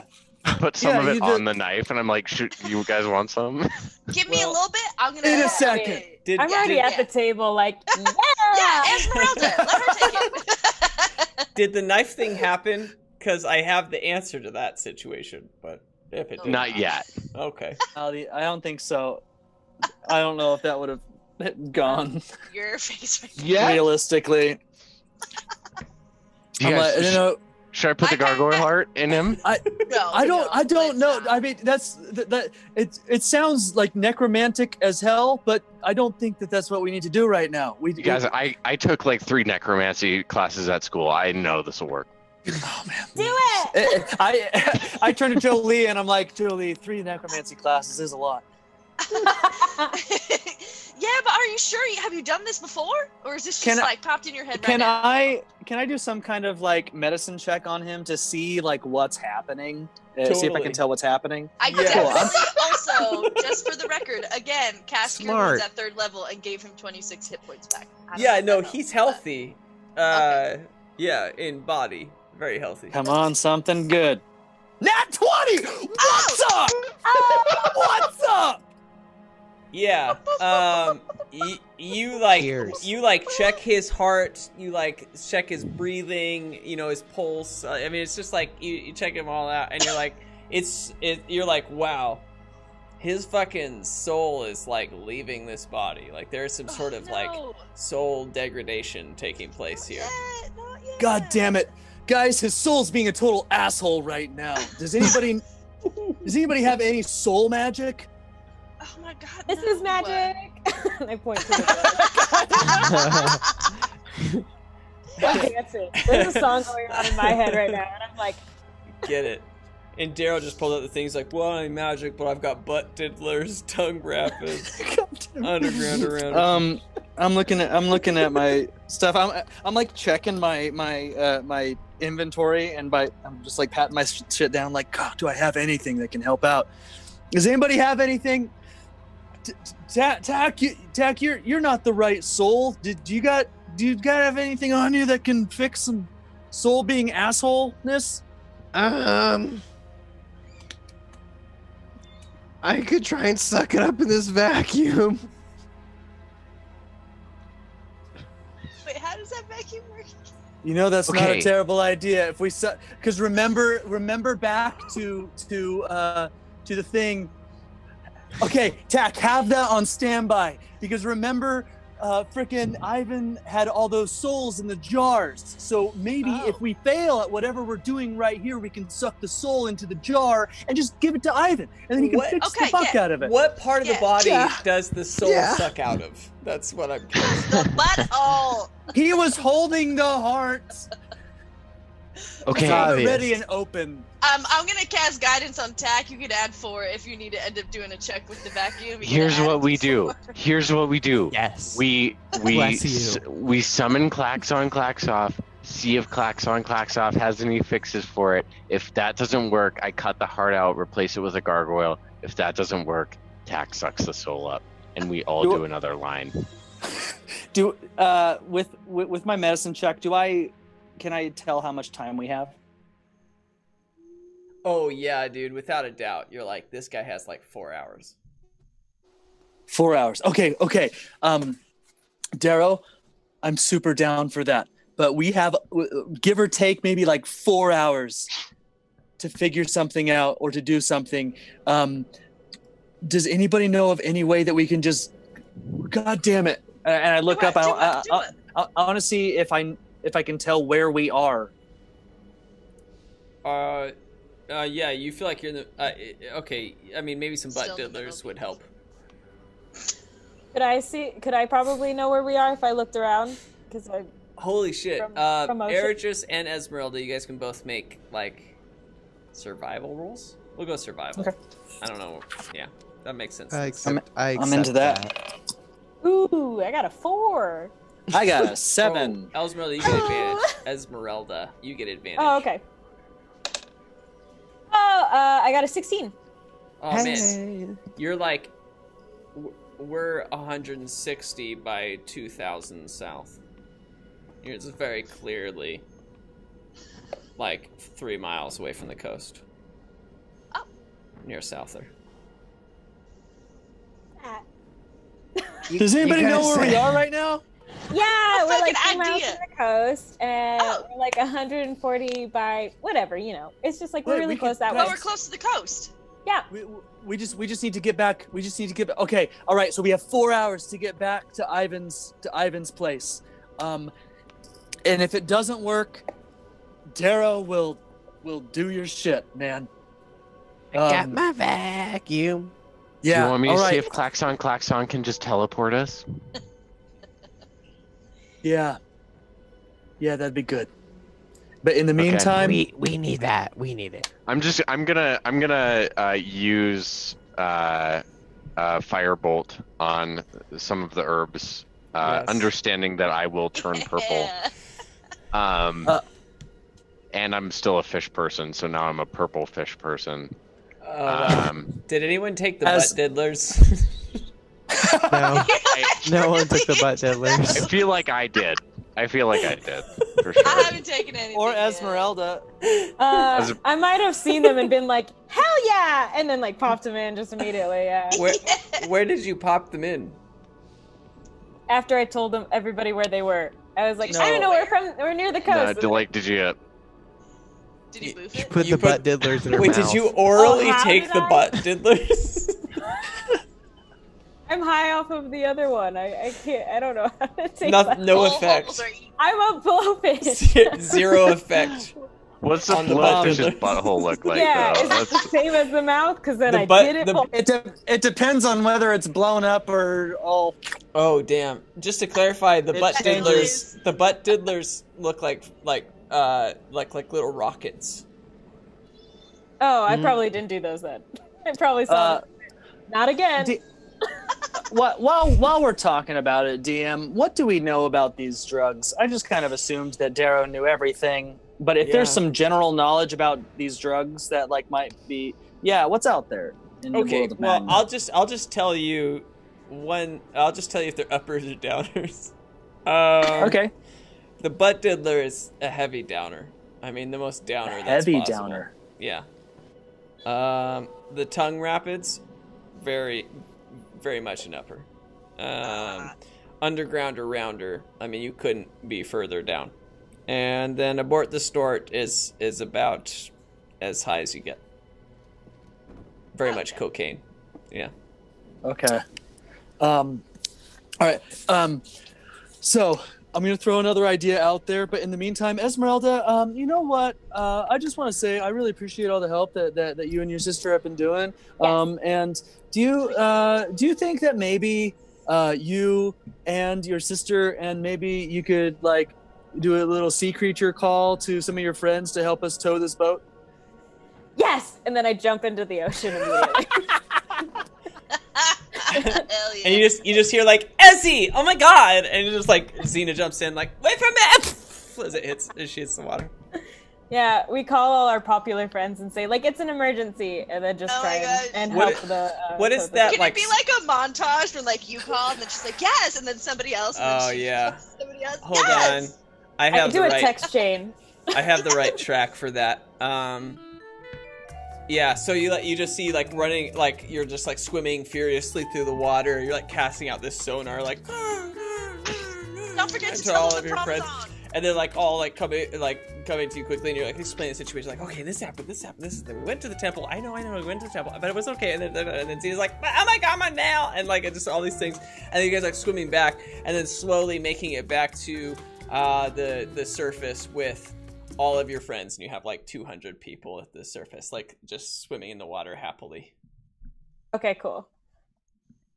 Give us some rope! Oh, I'm still really on it, so I'm just like, no.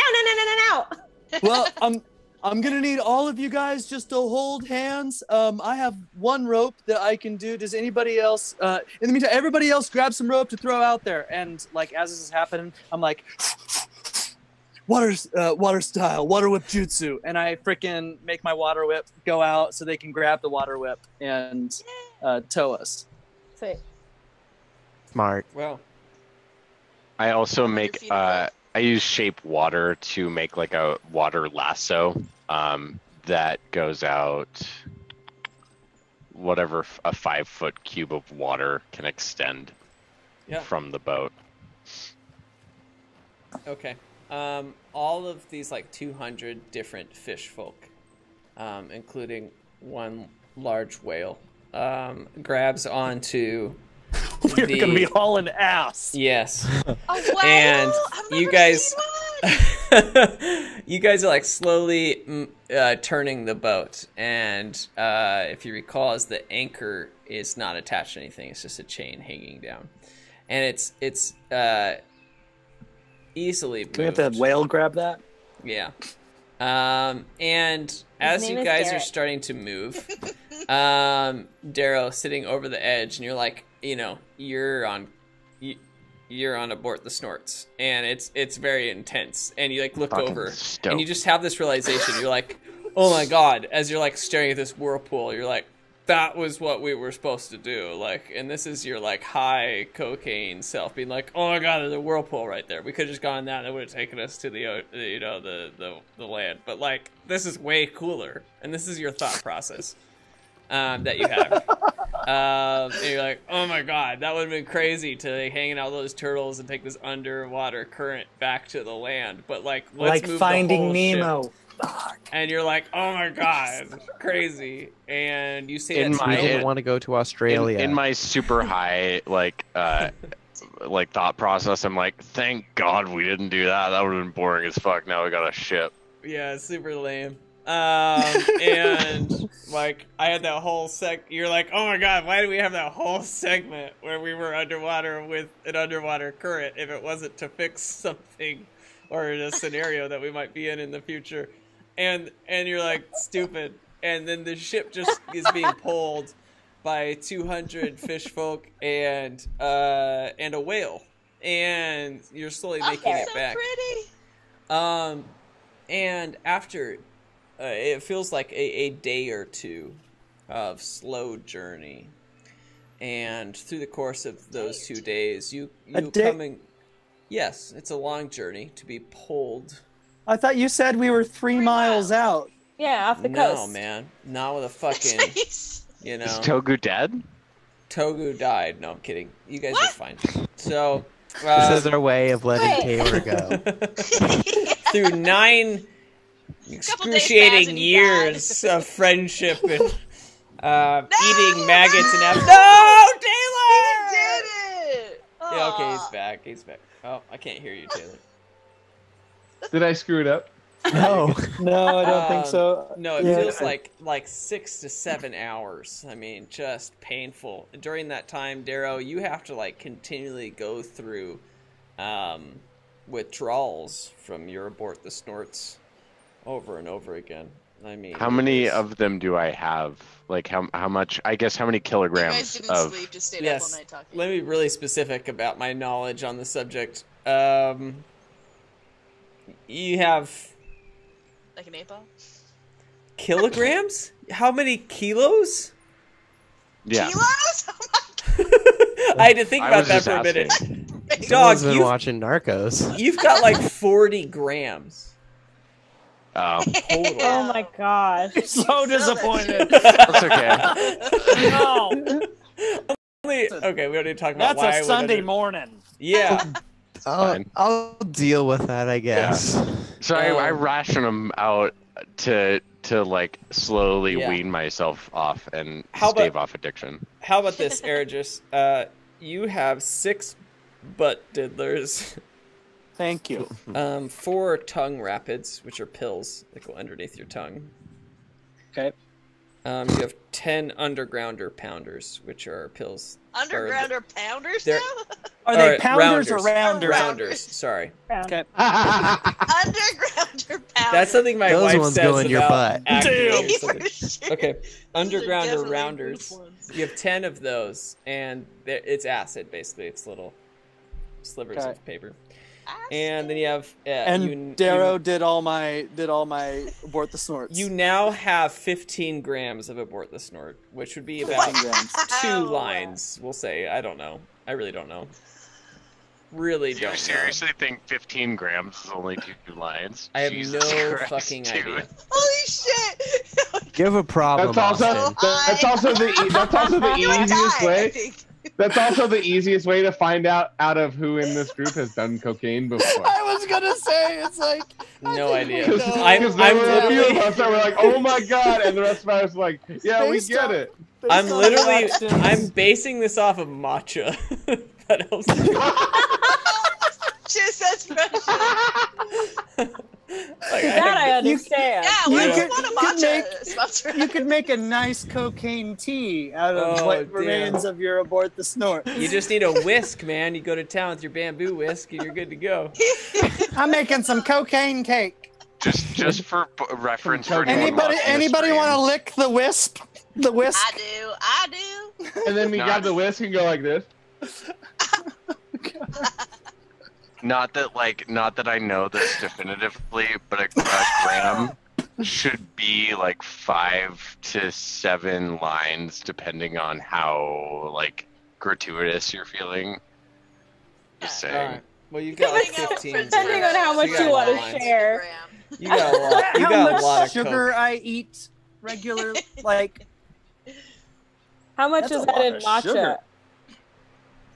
I mean, you use like 2 grams per serve. Doesn't matter. Why the fuck are we talking about this? Okay, here's the deal. I want to try one of matcha.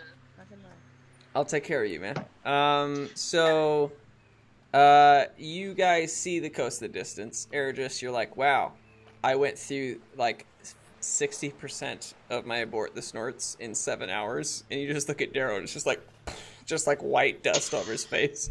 He's just, he's fucking gone. He's not himself. And you're like, that's strange. But you guys do notice, the rest of you. Darrow, you notice a lot of other things. But everyone else, except Togu, who's unconscious, you notice in the distance, it's certain to you that that's Souther. And that you're being pulled that direction. And you're headed towards the coast. I've just been hanging out with Togu the whole time. I know he's probably unconscious now, but I've just been kind of sitting by him and brushing his little possum hair, maybe braiding it a little bit. We're gonna fix you up, bud.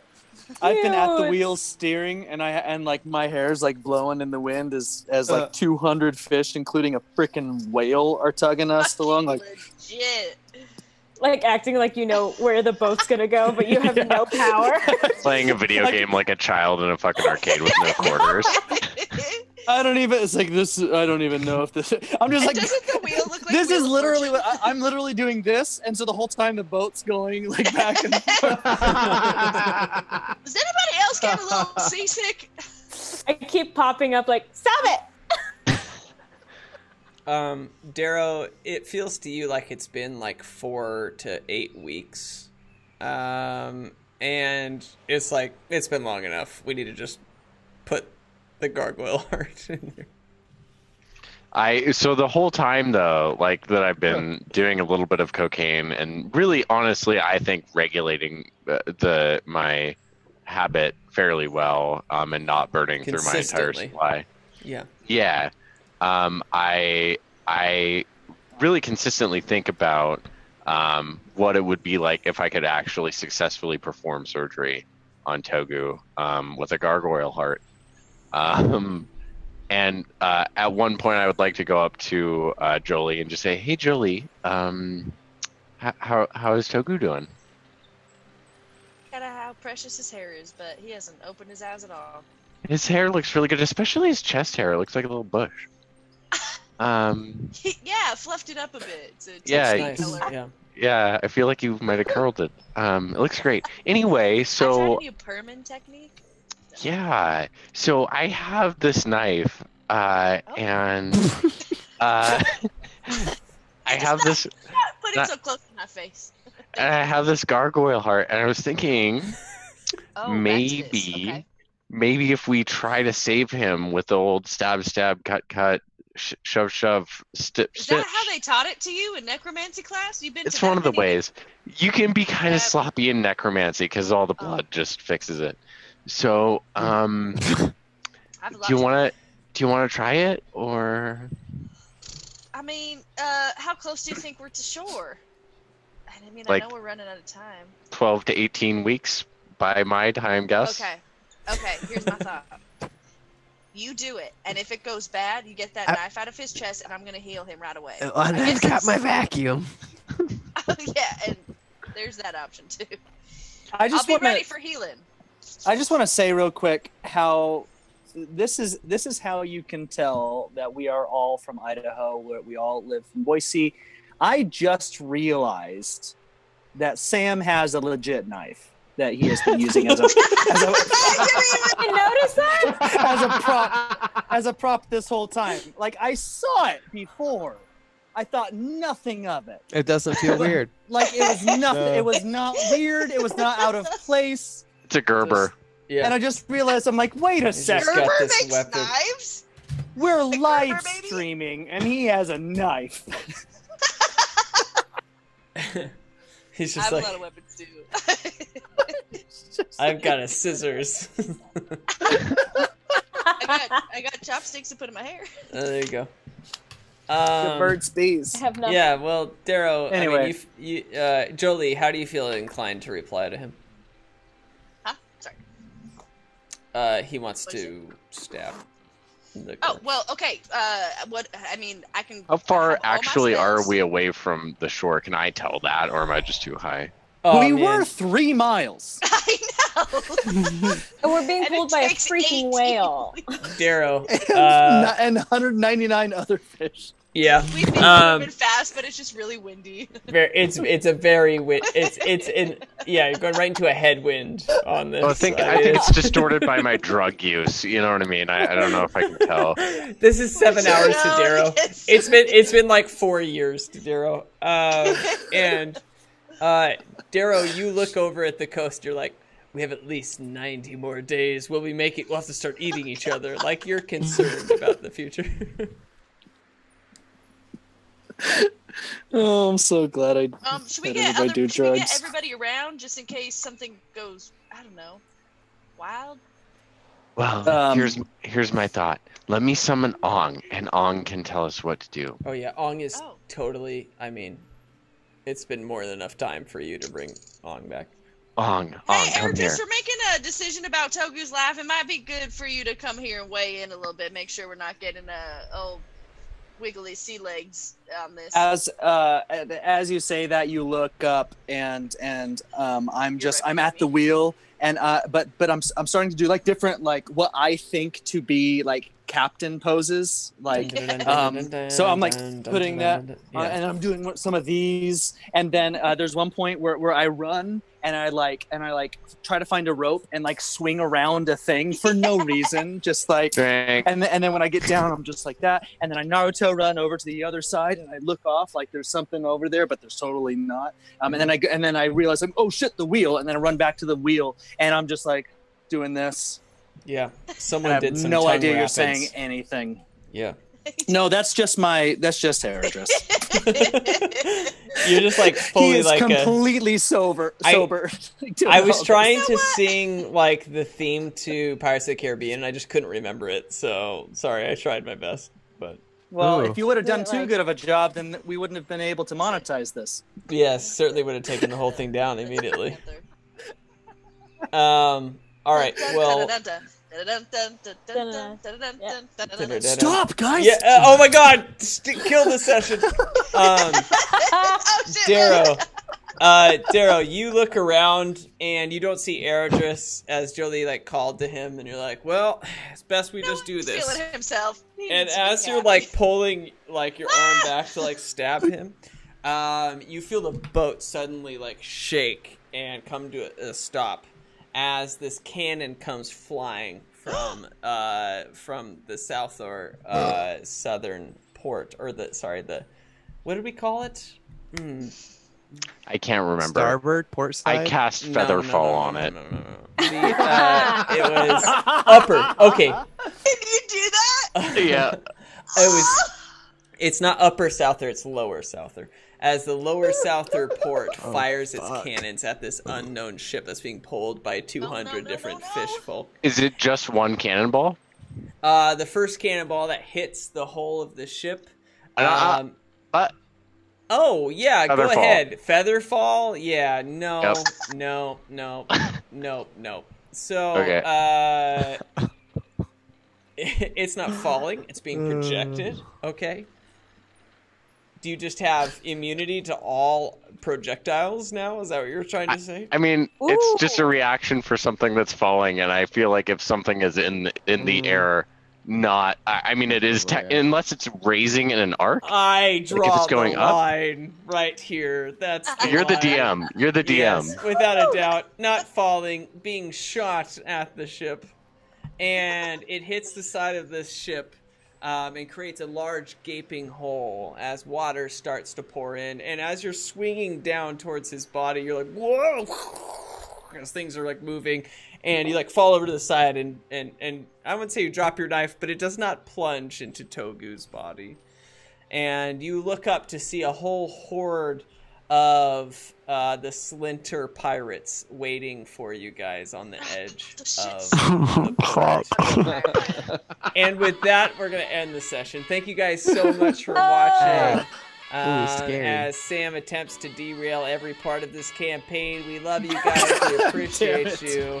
So excited for next week to see whatever happens. And